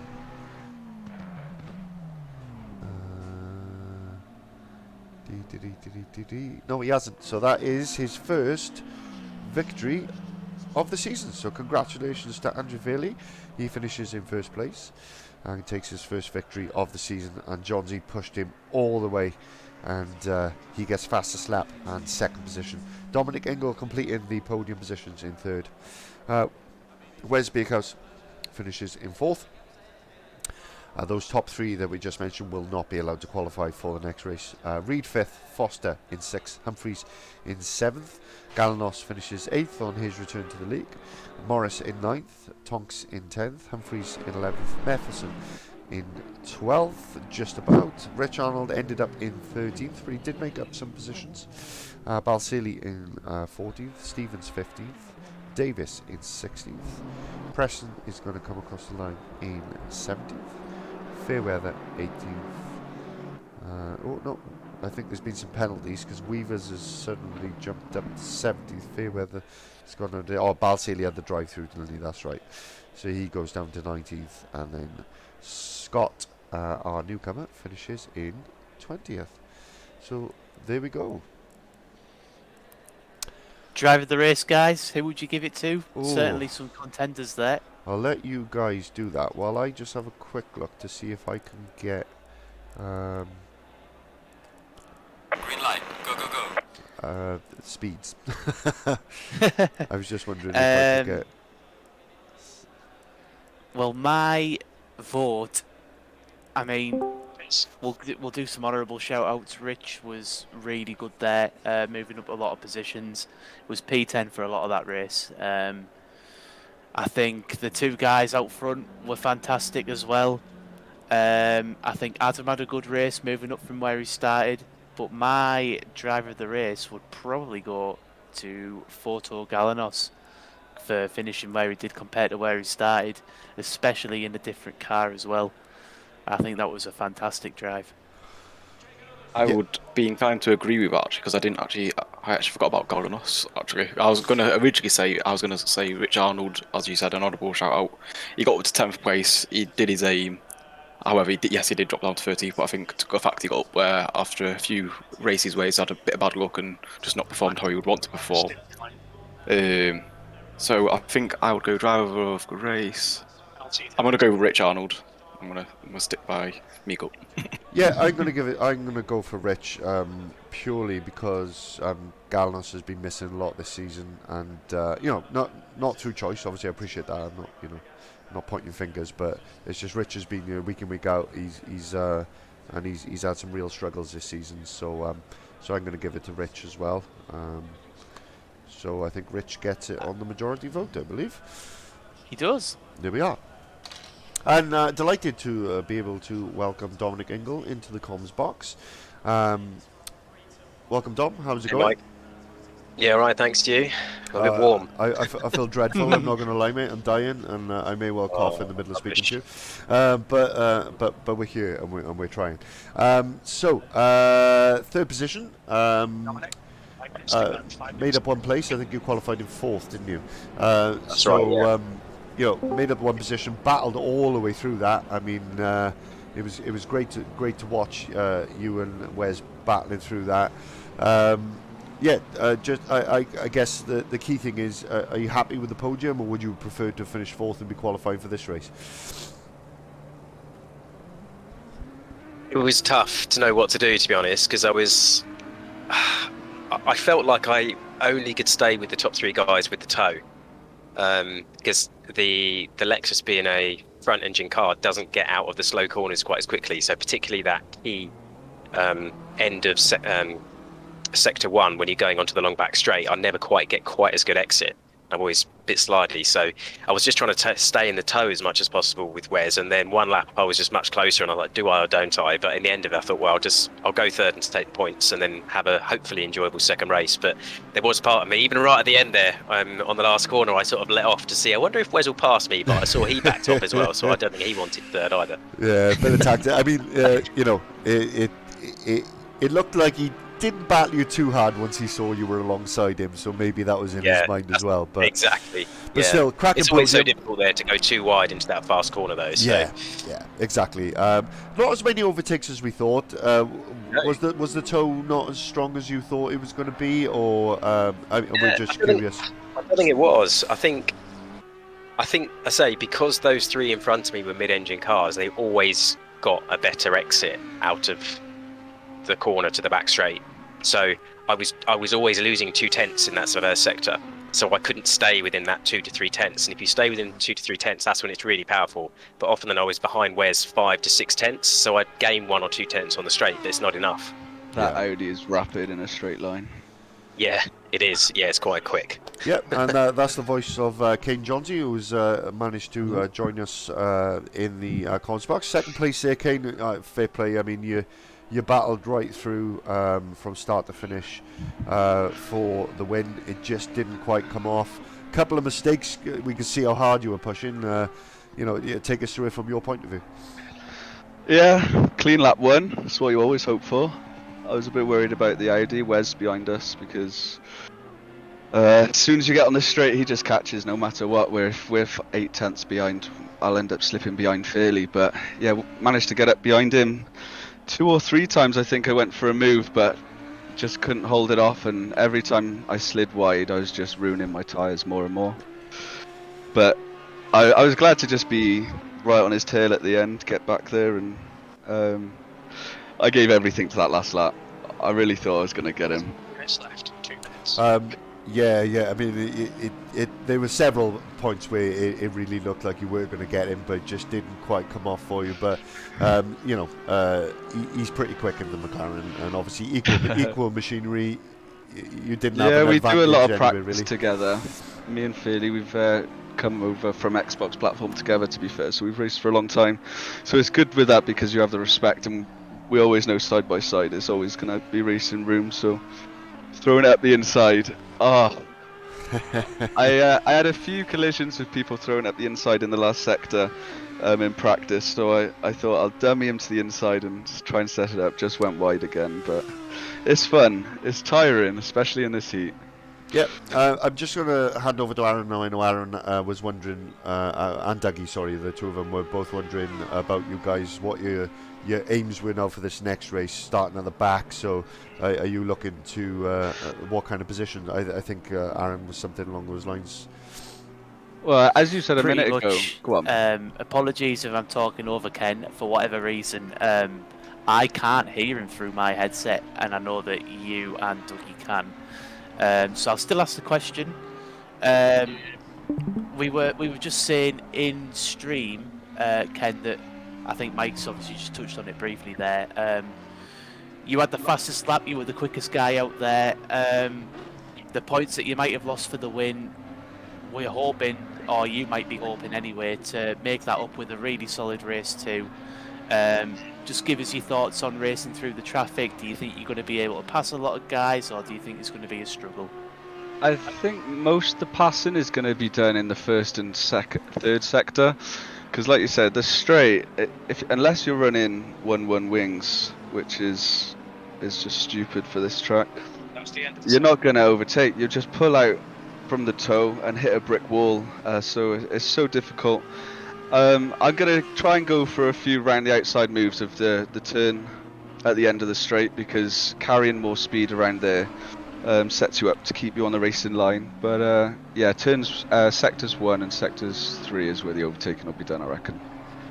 Yeah, that's pretty much what we thought. You've got your supporters on the stream tonight as well, so they've been giving you a shout out. So I'm sure they'll be happy to hear you in chat. But we'll let you guys get on. Quali's just about to end, and you guys obviously need to do your prep for race 2. So good luck, and no doubt we'll speak to you soon. So Enjoy. Thank you. Bottas ended up coming where? 9th from the back of the grid? Yeah, top 10. I would like that. That's really solid. Really solid. Let's I'll go be very for it. pleased.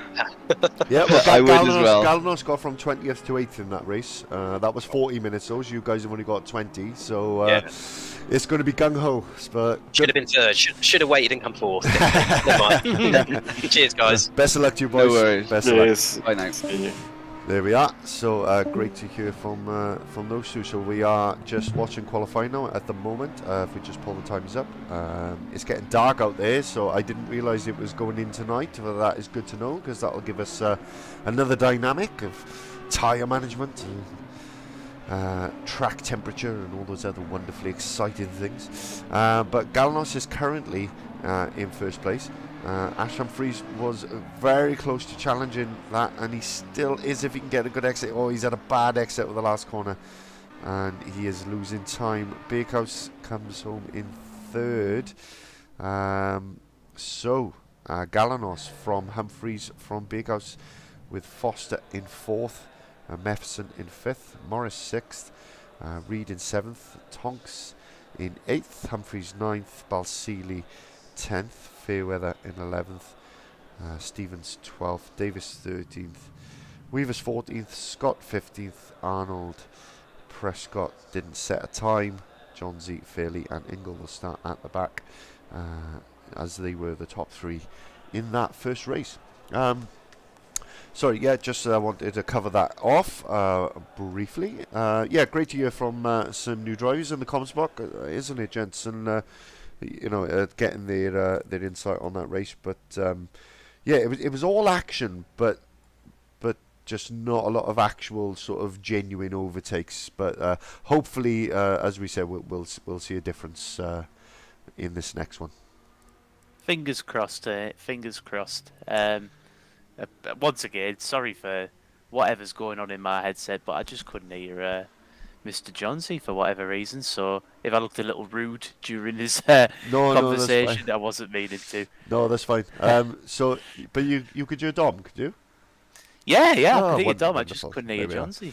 To quote Mr. Andrew Pauly, we are live, ladies and gentlemen, and we do get technical issues. We do stream live. I'm sure he'll thank me for that.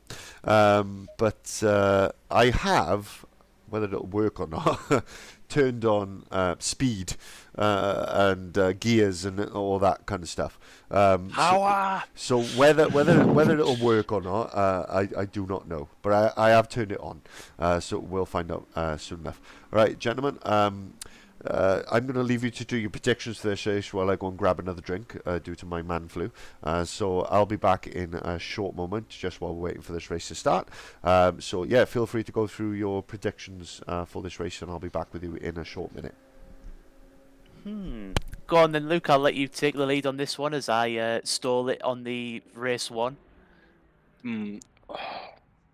See, I'm torn because Bakehouse obviously came fourth to have a strong race too. So is he just going to go for pole, or is he just going to be, well, I got fourth last race and just take third? But I'm also torn with the fact that Galanos started 19th or 20th and came 9th or 8th, had a really strong race. So he's clearly on form and he's up for a race. So is he going to be able to hold on to that pole? So I'm torn between Bakehouse and Galanos for a good race win. Me and you both, mate. Me and you both. I was very, very surprised at Foto Galanos's pace. I think, looking at how hard it is to pass, even if there is a bit of a pace advantage between Bakehouse and Galanos, I think as long as he gets a good start and he holds the lead for at least maybe 5-10 minutes, he's got a very, very, very strong chance of holding on to that win, because it just looks like a case of weaving and positioning the car on the inside at the back of that straight, unless Bakehouse has something special in his setup, which I doubt he will. We seen that with Fergie, didn't we? We seen that with Fergie where he just held on to it. We did. And he defended fantastically, and I think we'll probably see similar stuff again. Oh, sorry. Oh, it's alright. Yeah. I was gonna say, Dougie. Rich made the point earlier of tyres being critical with the track temp being so high, but obviously we're at night time now, so it'll be interesting to see if A, this suits any other cars being in cooler conditions, and B, whether people have remembered to adjust the setups accordingly, because if the pressures are really low and it's a cold track, obviously they're going to struggle to fire up those tyres, and it'll just be understeer city. It'll feel like a boat. So I think that'll be another one for us to keep an eye out for. That's a good point, to be fair, because as you said, you've got to make sure A, your setup is right, and B, if it's not right, you're going to suffer. And as you said, C, it could suit some drivers these colder conditions, with obviously slightly colder tyres and lower pressures, as you said. I have returned, gentlemen, just so you're aware. Woohoo! Wee. I'm just listening in like a creepy person to your conversation without you knowing anything. But I'm all drugged up and drinked up and ready to go. That sounds like a Saturday night in Cardiff. But it's not, it's just me taking cold and flu medicine in my living room. Nothing too exciting.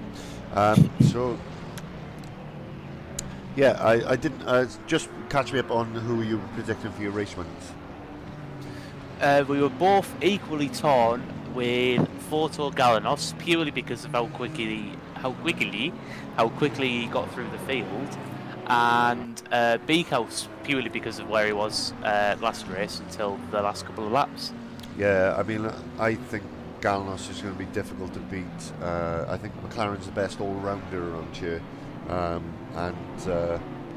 I think he's going to be the guy to beat out there. And he was quick last season when he raced as well, but again, you know, he can't make every race, which is a shame because I think he'd be a real championship contender if he could. Yeah, let's see. Mike, Yeah. I see Johnsy's down as in the pits. Is he actually in this warm-up lap? I think he might be starting from the pit lanes. He either hasn't made the start, so it could be that he didn't press start in time. But you can start from the pit lane on this game. It's not like Project Cars where it throws you out of the race. You can start from the pit lane. You'd only lose about 5 seconds by doing that. So, but yeah. Fair enough. So if you don't press start in time, it throws you in the pits and then you start in the pit lane. But it could be that, or perhaps he fancies a challenge and he's doing it on purpose.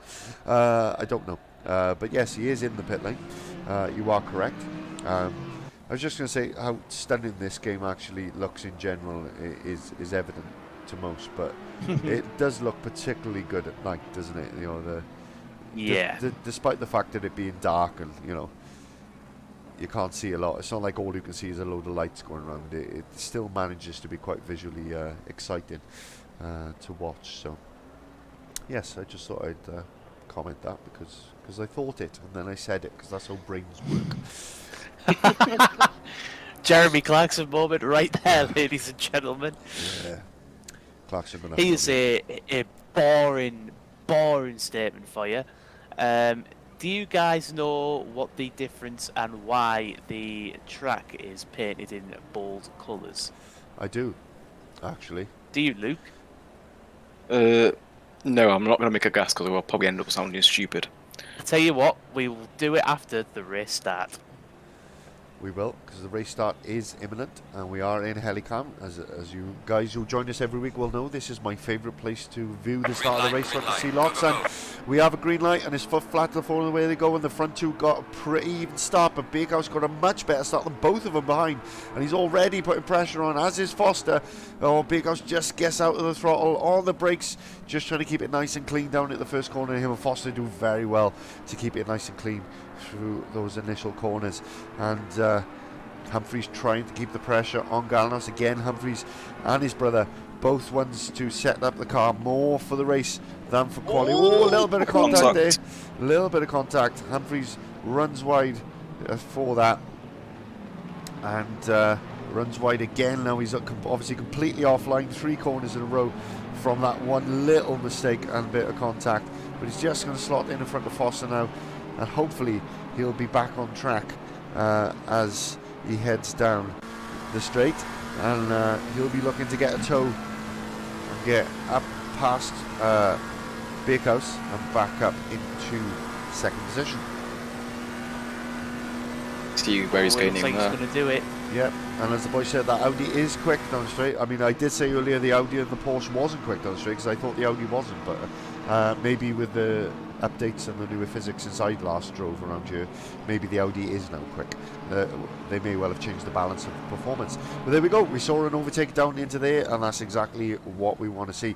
But Humphreys gets that position back, and you know, doing it, them battling, and Humphreys' mistake, Galanos hasn't exactly ran away with it. He's still less than a second ahead out in front, so still plenty to fight for. But these three having a good old ding dong in behind. Oh, Foster with a great move. Ah, but he runs he's wide. running wide. Oh, yeah, just got the braking wrong for the next section. And as they come into the final corner, Wes looking much more confident on the brakes into that final corner. There's plenty of battles going on at the back as well. You can see in the background, Fairweather has managed to get himself excuse me, past Stevens up to 10th. Stevens down to 11th. Stevens has the inside. Oh, Fairweather brakes really early and goes off track. Oh, and he's come on! And he's made contact with Davis there. And yeah, I don't know what he was thinking, because he went really, really wide on the straight, broke really early, and then just turned in on Davis like he didn't exist, which is not obviously what you want to see. I think Mefferson at some point has outbraked, or Humphreys has made a mistake. He's gone back a couple of positions. I'm not quite sure. Foster's second now as well. Yeah, and Foster up past Bigos. So let's have a look. So the three of them are battling, and he basically just did it to avoid the contact, and then just, you know, did the sensible thing and slotted back in. So a gentlemanly thing to do there. He sacrificed his own position as to not make contact with and sandwich Wes, which I think is very admirable of him. Yes, definitely. Beakhouse with the fastest lap, interestingly. Yes, he has at the moment, and his best. Well, that was just the opening lap, actually, which was 9 minutes and 58 seconds. Because it does it from the end of the last lap in the first race. Unfortunately, it's it's a bit weird like that. But I'm sure those lap times will come down slightly in the next moment. Yeah, so Galanos with a 55.7, which is pretty quick for race pace. And where I said he wasn't running away with it, all of a sudden with all those cars fighting behind and him suddenly finding his feet, Galanos is now 3.2 seconds ahead of Foster. He's in first position, Foster in second, Bakehouse in third with the faster car. But in all that carnage we saw with Ash Humphreys, who has got back up to fourth, yeah, he lost a bit. So let's just go back and see if we can see what happened to Humphreys. No, we can't. He's whatever happened has already happened by now. So we're watching this replay for absolutely no reason whatsoever. But welcome to Final Drive Sim Racing, where we're as professional. We may as well. We may as well watch the replay because it will only let me talk about lines again. So, the lines at the edge of the track, Luke. Basically, the different colours are different. If you talk about it in grades of sandpaper, they're basically runoffs that aren't gravel traps. So, it's very clever stuff. The different colours are different grades of asphalt, if you like. I think red's the most intense and it slows you down the quickest. It's very abrasive. And white is the least abrasive, or it might be blue.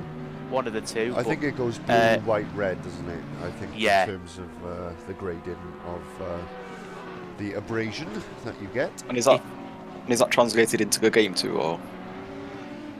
I don't know, but I know in real life, if you run on the red stuff, your tyres become absolutely minced. I would imagine it does. It does translate. I would expect so of ACC, yeah. Yeah, it's pretty accurate on those fronts, but I would imagine it'll be simulated in some way, shape, or form. They're basically just gravel traps, aren't they, without the gravel? Yeah, basically, yeah. It's designed to slow you down without needing to pour half of Barry Island onto the circuit to slow you down. That's basically the idea of it. So, Foster Galanos now 4 seconds ahead up front. Oh, and Ash Humphreys has got a drive-through penalty. He's gained from leaving the track on 3 separate occasions, and he's been pinged with a drive-through penalty. And in a 20-minute sprint race, of which we've already had nearly 7 minutes, that's basically race over for Ash Humphreys. But do you think part of that could have been avoiding accidents? it could be, but if he hadn't let off the throttle enough, then you have to gain time on this, as we've said previously. Okay. You know, in comparison to other software, you know, that we run. On this one, you have to gain time, otherwise it doesn't ping you. So he hasn't let off the throttle enough. It could just be genuine mistakes, but if it is from, as you said, the avoiding the collisions, etc., then that is a shame. But yeah, you've got to let off the throttle. But I mean, that'll be great news to Tonks behind, who will gain a position, and most of the drivers behind him actually, as he'll probably come out a fair bit back. I would imagine. I think he needs his Tonks. I think he needs a good result here. I think all the drive-throughs he gets, whether it's like, I know we joke about it, and it will be demoralising for Bart. I'm sure a solid P4 here in the night would go down really, really well with him. So here we just watch as Fairley just gets past Davis and up into 11th, and then Johnsy gets past Davis and up into 12th. Great little move up the inside there. So the two McLarens right next to each other like they were in the first race, but this time they're battling their way through the field. So those two two front cars from the first race are already up to 10th and 11th as Humphreys goes into the pits. So they're already 10th and 11th and looking like they're going to make some more progress. We're not even halfway through the race yet, and Fairley's got a 3.6 second gap now up to Dan Stevens, but he is at the moment 2 seconds a lap faster than Stevens. So these two are battling right through to see who can make the most progress. But who's made the most progress of those drivers who started at the back is Dominic Ingle, who's already up to 7th, having started from the back. Yeah, brilliant driving. And we can see Mefferson ahead, just making a move on the McRae of Reed, and looking to get that Honda up into the top 5. How much Ingle's gaining? And Ingle's in the tow, so of course the other two not getting the tow because they're side by side, and you can see how much time he's getting there. But Mefferson takes a brilliant line. Reed backs out of it, not to make contact. Oh, and then Mefferson, he completely messes up his braking for the right-hander, and then Reed bashes him out wide. There was contact, and that is a shame. So Mefferson then. Dominic Ingle's clapping his hands at that though. What a fantastic start to the race it's been for him.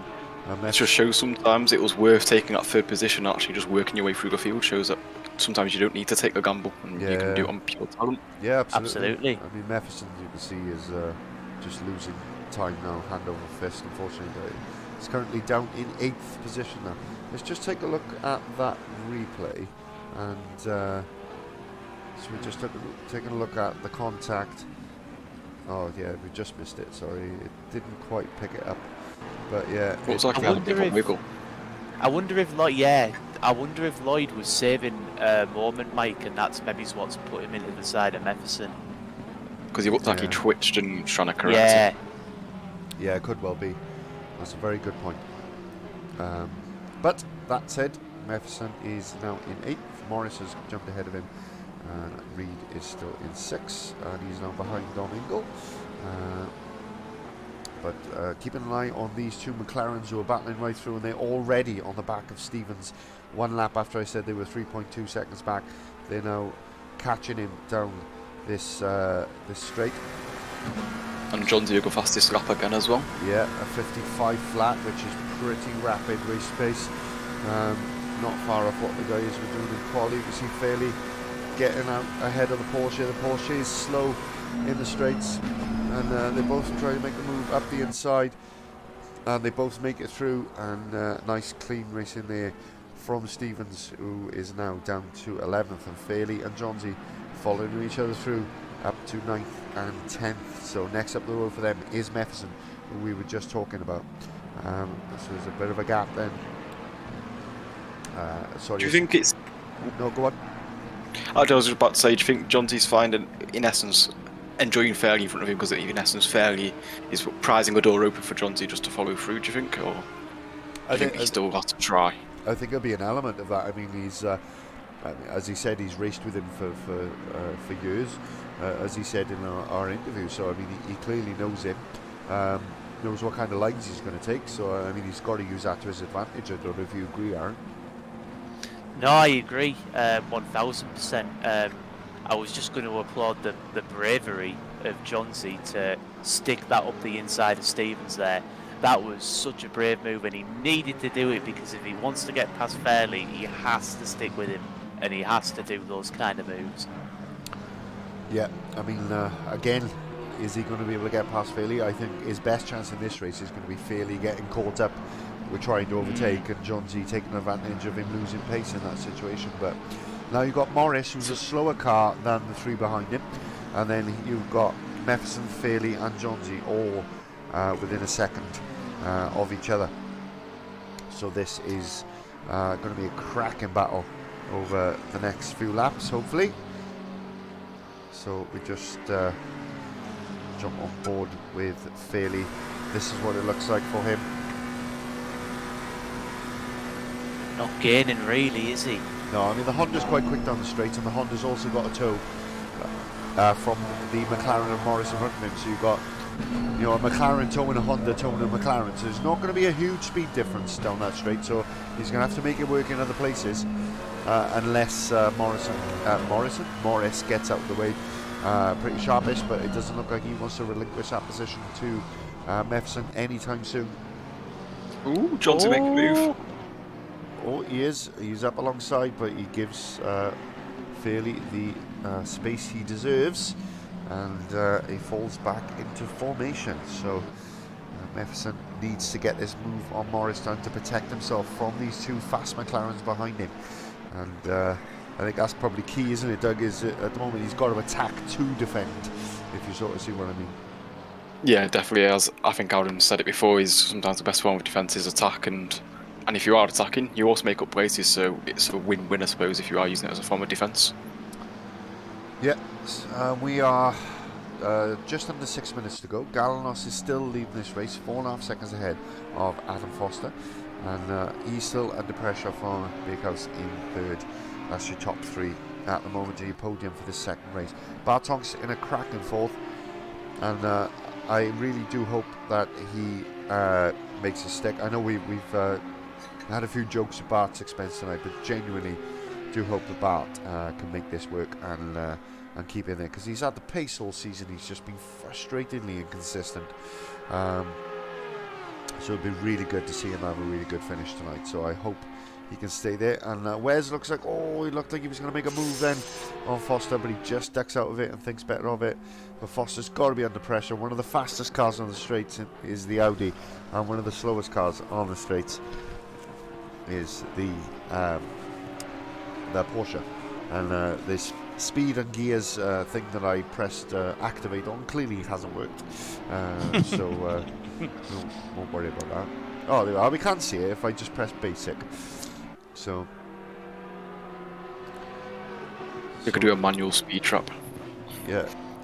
Yeah, the good old-fashioned race. We'll write it down on a notepad. But here at Final Drive, we do not condone the use of a manual stopwatch for lap times. Indeed we don't. And sorry, I'm just playing with all the different options to see what we can see. But yeah, we can see the speed. I just need to switch to that option. So when they're heading down the straight, we'll have a look. And Sounds like a plan, mate. See just how fast Wes Bakehouse is, because apparently the Audi is the quickest on straight, according to that chat we had with Johnsy, and they're just coming that way now. And I believe they get to, I think it's about 170 miles an hour. It might be a little bit quicker than that, actually. It might be 100. I will say, can't remember. I will say, Mike, driving the GT3 in race room, I know it's different physics and slightly different cars. That Audi is a slippery bugger in a straight line on stock setup. Yeah. No, yeah, 170 miles an hour, I thought it was, yeah. Yeah, so he's getting It's still climbing. 174 Yeah. So so interesting to see the speeds, but yeah, good to know that I've got that option in my locker should I need it. Yeah, we're learning every day, folks. This is a live show. I tell you what, all the while, Bart's crept onto the back of these guys. Yeah, Could we see Bart Tonks on for an impressive P2 finish? possibly. Also, just to note, Johnsy is now in 8th and Fairley's down in 10th, so Johnsy's made it past Fairley. Oh yes. Do you know when that happened by any chance? I actually don't. It's just I actually just seeing a purple move up, and I was like, "Oh, where's Fairley?" Because I can see Morrissey's ahead of Johnsy, and I only just noticed. It might have been just now, but I'm not too sure. Ash Humphries with another drive-through as well. Yeah, there was contact. So there was contact between Fairley and Mefson. Let's just take a quick look at it. So this is the replay of the contact between Fairley and Mefson, and I'm assuming that is what allowed Johnsy to get past. So Fairley tagged Mefson, and that allowed Johnsy past. So there we go. God, I love this software, boys. I won't lie. Fairley has got himself up past Mefson now, down the start finish straight. Any contenders for driver of race 2 for you two guys? I was no, go straight off the bat. I was going to say Ingle. I know we've given driver of a race previously, but wow, what a drive! So all the way up to 5th. I think that's pretty good driving in my books. But don't know if you agree. I have a sneaky feeling that might be unanimous, mate. He's definitely my driver of the day. Well, driver of the race, I should say. To be honest, I was. If Bart Tonks gets on the podium, it's Bart Tonks. If he stays in 4th, then it's Dominic Ingle. Deal. We'll go Could we with do that. that again? Yeah, We will go with that. Yeah. Come on, Bart. Get on the podium. Do it for us. If he could hear us, I think he'll be more motivated. Go get a drive-through. Get on the podium. I can always jump in the driver's chat and just tell him. But this is your God speaking. We do have a laugh, ladies and gentlemen. We do have a laugh. Instead of Valtteri, it's James. It's Bart. It's Mike. Final Drive Sim Racing is filmed in front of a live studio audience. I don't know if you've noticed as well, gentlemen, we've actually got the weather now as well, so we can actually see what temperature the track is and that, so we've added that in as well, so that's all good. Okay, the leader is on the final So lap. the leader Give it to him, is on the final lap of the race. We've just had the message through from Race Control. So there is Foto Galanos, your race leader, at full 6.7 seconds ahead of Adam Foster, who is still battling with Wes Beekhouse, who's still battling with Bart Tonks. They're still having a good old go at it. I suspect that drive-through from Ash Humphries just hasn't cleared properly because that should be gone by now. We've had that in the past. Where did Foster finish in race 1? I want to say P6, wasn't he? Yeah, 5th or 6th. I was going to say. Yeah, so Not a bad round, and if he gets a 6th and a second. Yeah, can't complain it's at good. all. Like I say, for the championship's sake, we want him to finish last a couple of times to make it interesting. But that said, dropped scores will kick in. So in this league, the drivers will drop their worst endurance score and their worst sprint combined score. So the two races combined. Drivers who've missed races or had bad rounds will catch up to Foster later in the season, as Foster will lose points in that process, because regardless of what your worst score is, if your worst score is 46 points, you're losing 46 points, whereas if your worst score is 0 because you've missed a round because of holidays or whatever, then you lose 0 points, and that's the beauty of the drop score system. And believe me, creating the spreadsheet where you could use drop scores for your worst round for 2 different types of category was not fun, but I done it. I done it and I made it work, and the formula was an absolute beautiful piece of machinery that I'm really, really proud of. But Johnsy, you can see there, gets himself up into 7th position. Cracking drive from Johnsy. Fairley, I think, has got himself up as well. Leader has finished the race. So Galanos has finished the race. He is your race winner. Fantastic victory from him, very dominant. Foster finishes in 2nd, Beekhouse stays 3rd, Tonks stays 4th. Cracking drive from Bart Tonks, congratulations to him. Dominic Engel from 17th to 5th, fantastic. Reed finishes in 6th. Johnsy from 18th to 7th, fantastic. Morris in 8th. Fairley from last up to 9th. Mefferson in 10th, disappointing for him. Couple of bits of contact and a bit of a scrappy one, but still a top 10 finish. Stevens in 11th, really good finish for Stevens in the Porsche, and I'm sure he'd be really happy with that. Davies in 12th. Ash Humphreys, drive-through penalties killed him, and he's got plus 30 seconds apparently because he didn't serve the drive-through according to this. So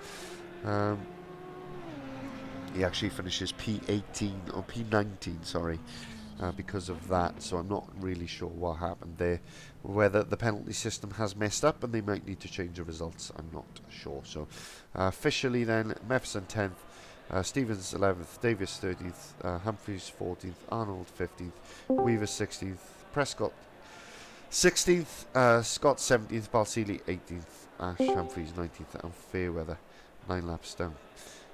Just to confirm, is Tonks our driver of the race as he stayed in 4th? I think it's Dominic Ingle who gets driver of the race. Oh, is it Dominic? Alright, is it? Yeah, I think that is the fairest way to do that based on what we saw.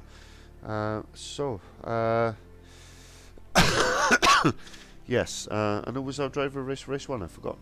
I've slept since then. We gave it to Richard Arnold. We did give it to Rich Arnold, that's correct, we did. Well done, Rich. Thank you. Yes, so just to confirm, Rich, you were our driver of the race for race 1. And I'm quite over the moon. Thank you, gents. Yeah, thought you drove really well.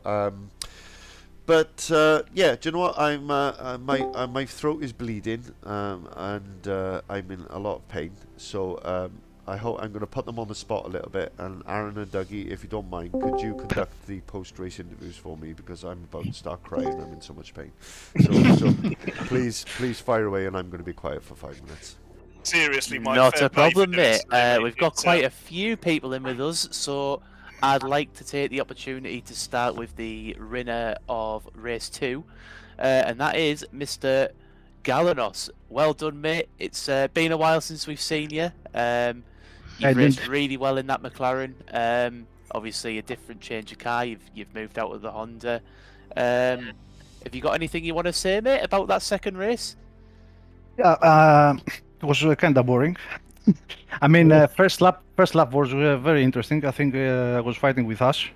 Didn't have the chance to watch the replay. But something happened. I think it was turn 3 for us. Something came up. I don't know if it was me or whatever. I will check it out later. But other than that, McLaren is, as you most probably know, it's considered to be the best car right now, all around, in all tracks. Although I've been driving it for, I'm not very experienced with it. I suppose I can do well. I mean, the car really helps you, race, push, not thinking about killing yourself all the time. I'm talking like this because I had a very bad experience with Honda lately, and it's been in my mind all the time. I'm sure guys will tell you about it. I'm all the time I'm talking about it. So yeah, other than that, very good race. I'm very pleased with both races. Perfect. I'll take the next question. Aaron, are you able to hear people now, or is that still? Can you still not hear people? I think it's still an issue, mate. I can't hear anyone. I could only hear the background from Mike's stream, so I could just to say hear Galanos talking there, but it was very, very quiet. Frank, and I'll take over. I think it's on yours. Go on, Yeah, then, I'll take over. So we'll go to Dominic Ingle. How did you find that race? Obviously, you worked your way from 17th, I think, all the way up to, was it 4th or 5th? How was that for you, fighting your way through the pack? Yeah, it was good fun actually. I think I'd a relatively fortunate first couple of laps because obviously was it Jonesy who didn't quite hit drive in time, so started from the pits. Yeah. And then Yeah, that was me. Fairley as well in front Andrew had a slight touch, I think, with one of the guys at the back, which just opened the space up, and I managed to get sort of 4 or 5 places in the first sort of lap. which then boded well. But then as soon as it took me a little while to pass some of the others, and I made one little mistake, which meant there was about a 6-second gap to bar, and I was never going to get that back. No. So it was good to come up to 5th. I was really pleased. I didn't think I'd get 5th, to be honest. So You just covered my second question. I was going to say you must be happy with it, but you already covered that. Yeah. What I'll do is, as there's so many of us, I'll just ask one question to each driver just to make sure we speak to everyone. Aaron, how did you find race 1 and 2? I don't think we've caught up with you. Yeah, race 1, I just don't have a pace today. So race 1, I just decided to save the tyres and hope everyone else was going to burn theirs out, and made a few places up at the end, which was good. Race 2, much more fun, a lot more competitive, a lot of paces in the car. Good couple of overtakes, just really enjoyed it. I think me and Rich were talking on our channel, it's probably the best racing we've had on ACC. So yeah, really enjoyed it. Good evening. I would agree with that. I think both of them races were really entertaining from my point of view, so I would echo that thought too. Can I just ask a question? Why is Rich topless? really hot in here. I'd just like to say, I'm done. I'm sorry. It's just how you roll, Rich, isn't it? It's just how you roll. There you go. Is that any better? I could just be a thumb. Look. I'd just like to say, gentlemen, I can hear you all now. I've left the chat and rejoined. For whatever reason, it's working now. Lovely. If you don't race naked, you're not racing, right? That's one way of losing a bit. One way of losing a bit of weight makes your car a bit faster. I'll be honest. I wasn't going to say anything because of my bad throat, but I don't remember that. I don't quite remember that quote from Senna. If you don't race naked, you're not racing. I'm sure it was slightly different, sure it was wasn't it? Schumacher actually, but yeah, it was one time. There we are. You're here to hear first, folks. You're here to hear first. We're a family show. Go on, Aaron. I'll pass over to you now. You can hear people. Okay, I'll go to Dom. Dom, mate, what a race 2. You're our driver of race 2. I don't know if you heard that, or I don't know if Luke filled you in that little brief moment that I left. All I was going to say, mate, is where the hell did that come from? Because you started at the back, you go your way up to P5, and you probably if you'd have maybe finished in that 4th place like we were on about, you'd have probably won that second race. So yeah, thanks. You just had to add that at the end, didn't you? I should have come 4th in the first race, and then I could have been higher up.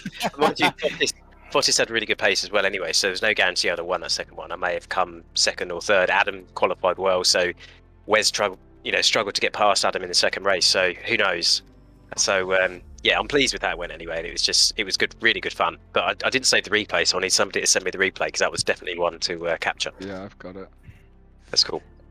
Oh, mate, it was insane. I can't believe you finished that high up. You must have just sliced and diced your way through everyone. Yeah, it was good fun, especially the first couple of laps. Quite a few positions gained, and it just kind of went from there, really. But it was good. Good stuff, mate. Good stuff. Go on then, Luke. Any other questions you want to ask? I was going to just go to Adam. How did you find it in a Porsche? Because obviously you said, I think you said Paul Ricard isn't exactly the favourite for a Porsche. But how did you find it? No, it's just that one massive straight that's not great for the Porsche. I was losing 4 tenths on basically every car without a slipstream. Race 1 was a little bit boring. I had a little battle with, I think it was Ash and Mepperson, first few laps, and then I was just stuck on my own. But that second race was insane. I kept on thinking to myself, if I get 7 tenths gap on Wes, then I'm safe. A couple of other times it's 6 tenths. Oh no, he's going to be alongside me this time. But yeah, I managed to stick it out. Second place, good result for me for that one. Yeah, so are you happy overall with, I think, was it? Yeah, very happy. I was hoping for top 5 first race, but I got 6th. So, but yeah, now all the tracks are good for the Porsche, so I should be getting some good points in the next races. Perfect. Well, I'll move on to Fairley, because obviously Fairley, you've been in lots of battles, and race 1 using them was battling for first, and you managed to keep hold of it, and then obviously race 2 you were still battling with Johnsy. How did you find all the battling? Yeah, he certainly put the pressure on me, but it's just one big sweaty race. Racing in VR was just quite hard as well. Wow. So yeah, just had to keep my cool, and just being able to see where he is on track by turning my head was just on that fast right. It was just so much better to position ourselves for the next couple of corners, and it just helped me defend a bit better. I dare say if I wasn't in VR, I think he would have took the position actually. There you go. All down to equipment, I suppose. Obviously, talent as well. Johnsy, off that, how did you find obviously battling fairly. Well, he's definitely got more equipment than my keyboard, but Fucking Man- keep. well, that's the language. This is a family show. Yeah, no, it was good. He drove so well. Like, I was putting so much pressure on. Had to just keep up next to him first race, and I was just sick of seeing the back of his car the whole second race, right behind him. I was like, I'm gonna have to get past him. But we touched twice, I think, in the second race. I think the gloves come off, but he got a bit aggressive in the end, didn't he, Fairly? No. I kept it straight, and you hit me on a straight. How was that happen? Oh, don't worry, I've just recorded that. No, it's all fun, but no, he drove so well today. So I can't believe. I looked at the timer and it was like 3 seconds left. I was like, oh, I'm starting from the pits. Oh, is that what We happened? were in the wondering second what race? happened. Yeah. Yeah, I everything happens for a reason. Though I probably would have been facing backwards to turn one. So To be fair, I didn't actually know that happened if you didn't hit drive before the timer was out. You start from the pit, so every day's a learning day. yeah, and then as the lights went go, it said your controls are locked for 30 seconds. I was like, oh.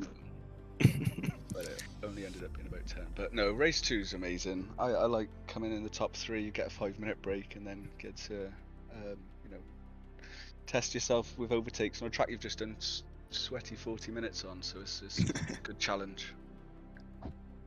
Good stuff. And then going now, and I'll pass back over to you. I think we've got Reed and Morrison, and we've asked all drivers at least one question, I think. Awesome. Lloyd, unlucky tonight, mate. You've shown good pace at other tracks. I think you probably might have felt that you personally could have done a little bit better there, but just your general thoughts. I was going to ask everyone a technical question, but I'll ask you it. Did you struggle tonight with tyre temps? I know Rich said before race 1 started that the track temp was through the roof. So just wanted to know how the tyres felt tonight and if you struggled to keep them in the working temperature. Yeah, so it was a challenge on the first race, but it wasn't until the last sort of, I don't know, 5-10 minutes that I noticed the back end was just slipping out a little bit, and it was a bit harder to keep the lap times. But to be honest, in the first race, I was happy, being 5th behind them 4 guys. That was amazing, and I appreciate they had gone off, but they wasn't massively faster, so I was very happy with race 1. But yeah, race 2, I think the qualifying where we was all bunched up didn't play to my strengths, and then trying to fight my teammate, it was just because it's dark, you can't really see around you, and the positioning was just so difficult. And then Dom come out of nowhere and just thought, where the hell did he come from? So I was quite happy to keep up with him, after he'd gone past. So on reflection, I'm not too upset if I'm keeping pace with guys like that. So yeah, I'd like to have been a little bit higher in the second race, but happy overall. It's one of my stronger tracks, to be honest, and I felt last week was probably one of my weaker tracks, so it's probably playing to my strengths and weaknesses. I just wish everyone else would stop getting better as I'm getting better. Yeah, fair enough, mate. Fair enough. And I guess that just leaves Mr. Morris, the Evertonian fan. Oh, that's me. Oh God, I can't believe that. I'm even asking you a question. Well, mate, you got overtaken by Kane at the last lap in the tricky right-hand kink. Was that a case of faster car behind, we'll just let him go, or did you even see the move coming? With it being in the dark, it took such commitment from Kane. Just wondering if it caught you a little bit by surprise, or if you just let him go. I thought that was a great move, to be honest. I mean, I braked where I had been all day, to be honest, and he braked so much later, and I thought he's going to go shooting off on the exit here, and he didn't. He somehow kept it in bounds. Yeah, I thought it was a great move by him. But yeah, that first race I really struggled with the tyres, and I was just sort of stuck in no man's land. I couldn't really push or anything. Or I'd burn the tyres out, so I was like, yeah. And then the second race with the cooler temps just felt so much better with being able to push. I mean, I wasn't that far behind some of the other guys, and then obviously just the top 3 from the previous race coming through at the end. It was, yeah, race 2 was much better. No, fair enough, mate. Fair enough. I've got my voice back a bit now, so I'll just ask a few things. Yeah, I mean, race 2 much more entertaining. Race 1 we didn't get as much, despite it being close all the way through. I mean, we said in commentary there wasn't a lot of overtaking, but it seemed like the tow didn't quite have the effect. But the mixed grid for race 2 really did improve it. And Morris, just quick question. Obviously, you were race winner at Spa, I believe, wasn't it? Yeah. So, do you prefer the sprint formats to the endurance formats? Are you more comfortable in that setting, or? I think it was just track dependent, to be honest. I mean, we had a few issues in Donington. I couldn't really push the tyres because the temperatures were going through the roof, and at Spa I just felt really comfortable. I felt like I could push really hard, and I felt really quick there. Yeah. And same in that second race there. Then I'm just getting a few tracks where I've not quite got the setup right how I want it at the moment. Yeah. So, yeah, it's just dependent. Yeah. I totally understand that. Question for Adam. You've got a significant lead in the championship, but you know, drivers need to keep in mind the drop scores are going to kick in at some point, so they need to keep their eye on the ball, don't they? Because you are going to lose points in that process, whereas they may not have even missed a week or had a bad race or whatever. So how important is it everybody keeps their eye on the ball as we get to the business end of the season? Yeah, very important. Yeah, it's looking at the drop scores now, you can't work it out. You could have a bad race next race, so it's going to come down to that last race, who does well, and then the drop scores come in. You tell us, and then we find out. But the Donington race was a big hit for the guys that didn't, because double points. Yeah. So I lost a few of them double points gained today, but yeah, I should still be. I think I'll still be comfortably top at the moment. Yeah, I mean, I'm hoping to have the mental capacity to do the scores, the tables live on the stream. So hopefully we'll have that all done on stream, and you know, pending any reviews or incidents, of course. So we're going to my favourite track on earth next week, Alton Park, endurance race. Who do I want to speak to? Who do I want to speak to? Who do I want to speak to? There's so many. I don't know who to speak to next. Alan, I'm going to speak. No, Andrew, and Alan. That's who I'm going to speak to because I've spoken to you guys the least. So Alan first. What's your thoughts on Alton Park? I know you're quite new to this game, so is it a track you've run a lot in the past? Yeah, so I know Alton Park all right. Whether I can drive around it in one of these cars is a totally different matter. But yeah, I know it's been narrow. Setup's going to be key with all the bumps. So yeah, I got a funny feeling Adam might be very strong next week in his little pocket rocket of a Porsche. But he's looking forward to that. Ballast is added as well. Yeah, but to be honest, every track at the moment is a bit of an unknown for me and Rich with the car. Just getting the setups right, but I'm looking forward to it because I do know where the first corner goes, which is a marked improvement. Well, it's one of the few tracks I'm actually decent around, so if you need any advice, give me a shout. Andrew, Alton Park, very obviously completely different challenges, all bumps. I mean, it's been referred to in some circles as the mini Nürburgring, although having driven both, it's nowhere near as complex as the Nürburgring, but not going to be easy to overtake next week, so qualifying going to be key for you guys. Yeah, definitely. It's actually one of the few tracks I have raced at, so I kind of know Alton Park quite well. It'll just be a case of refreshing the memory, getting the braking points, and bringing the pace back, and trying to get a setup this time, because I think all I did was use the aggressive one last time.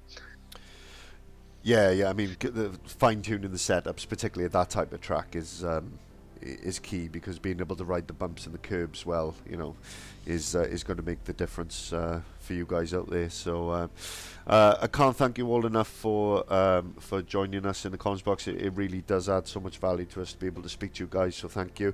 I managed to get the video working towards the end. It was a little bit clunky, but I've got the video all working towards the end as well, so that it's all a learning curve for a live show, as we've said.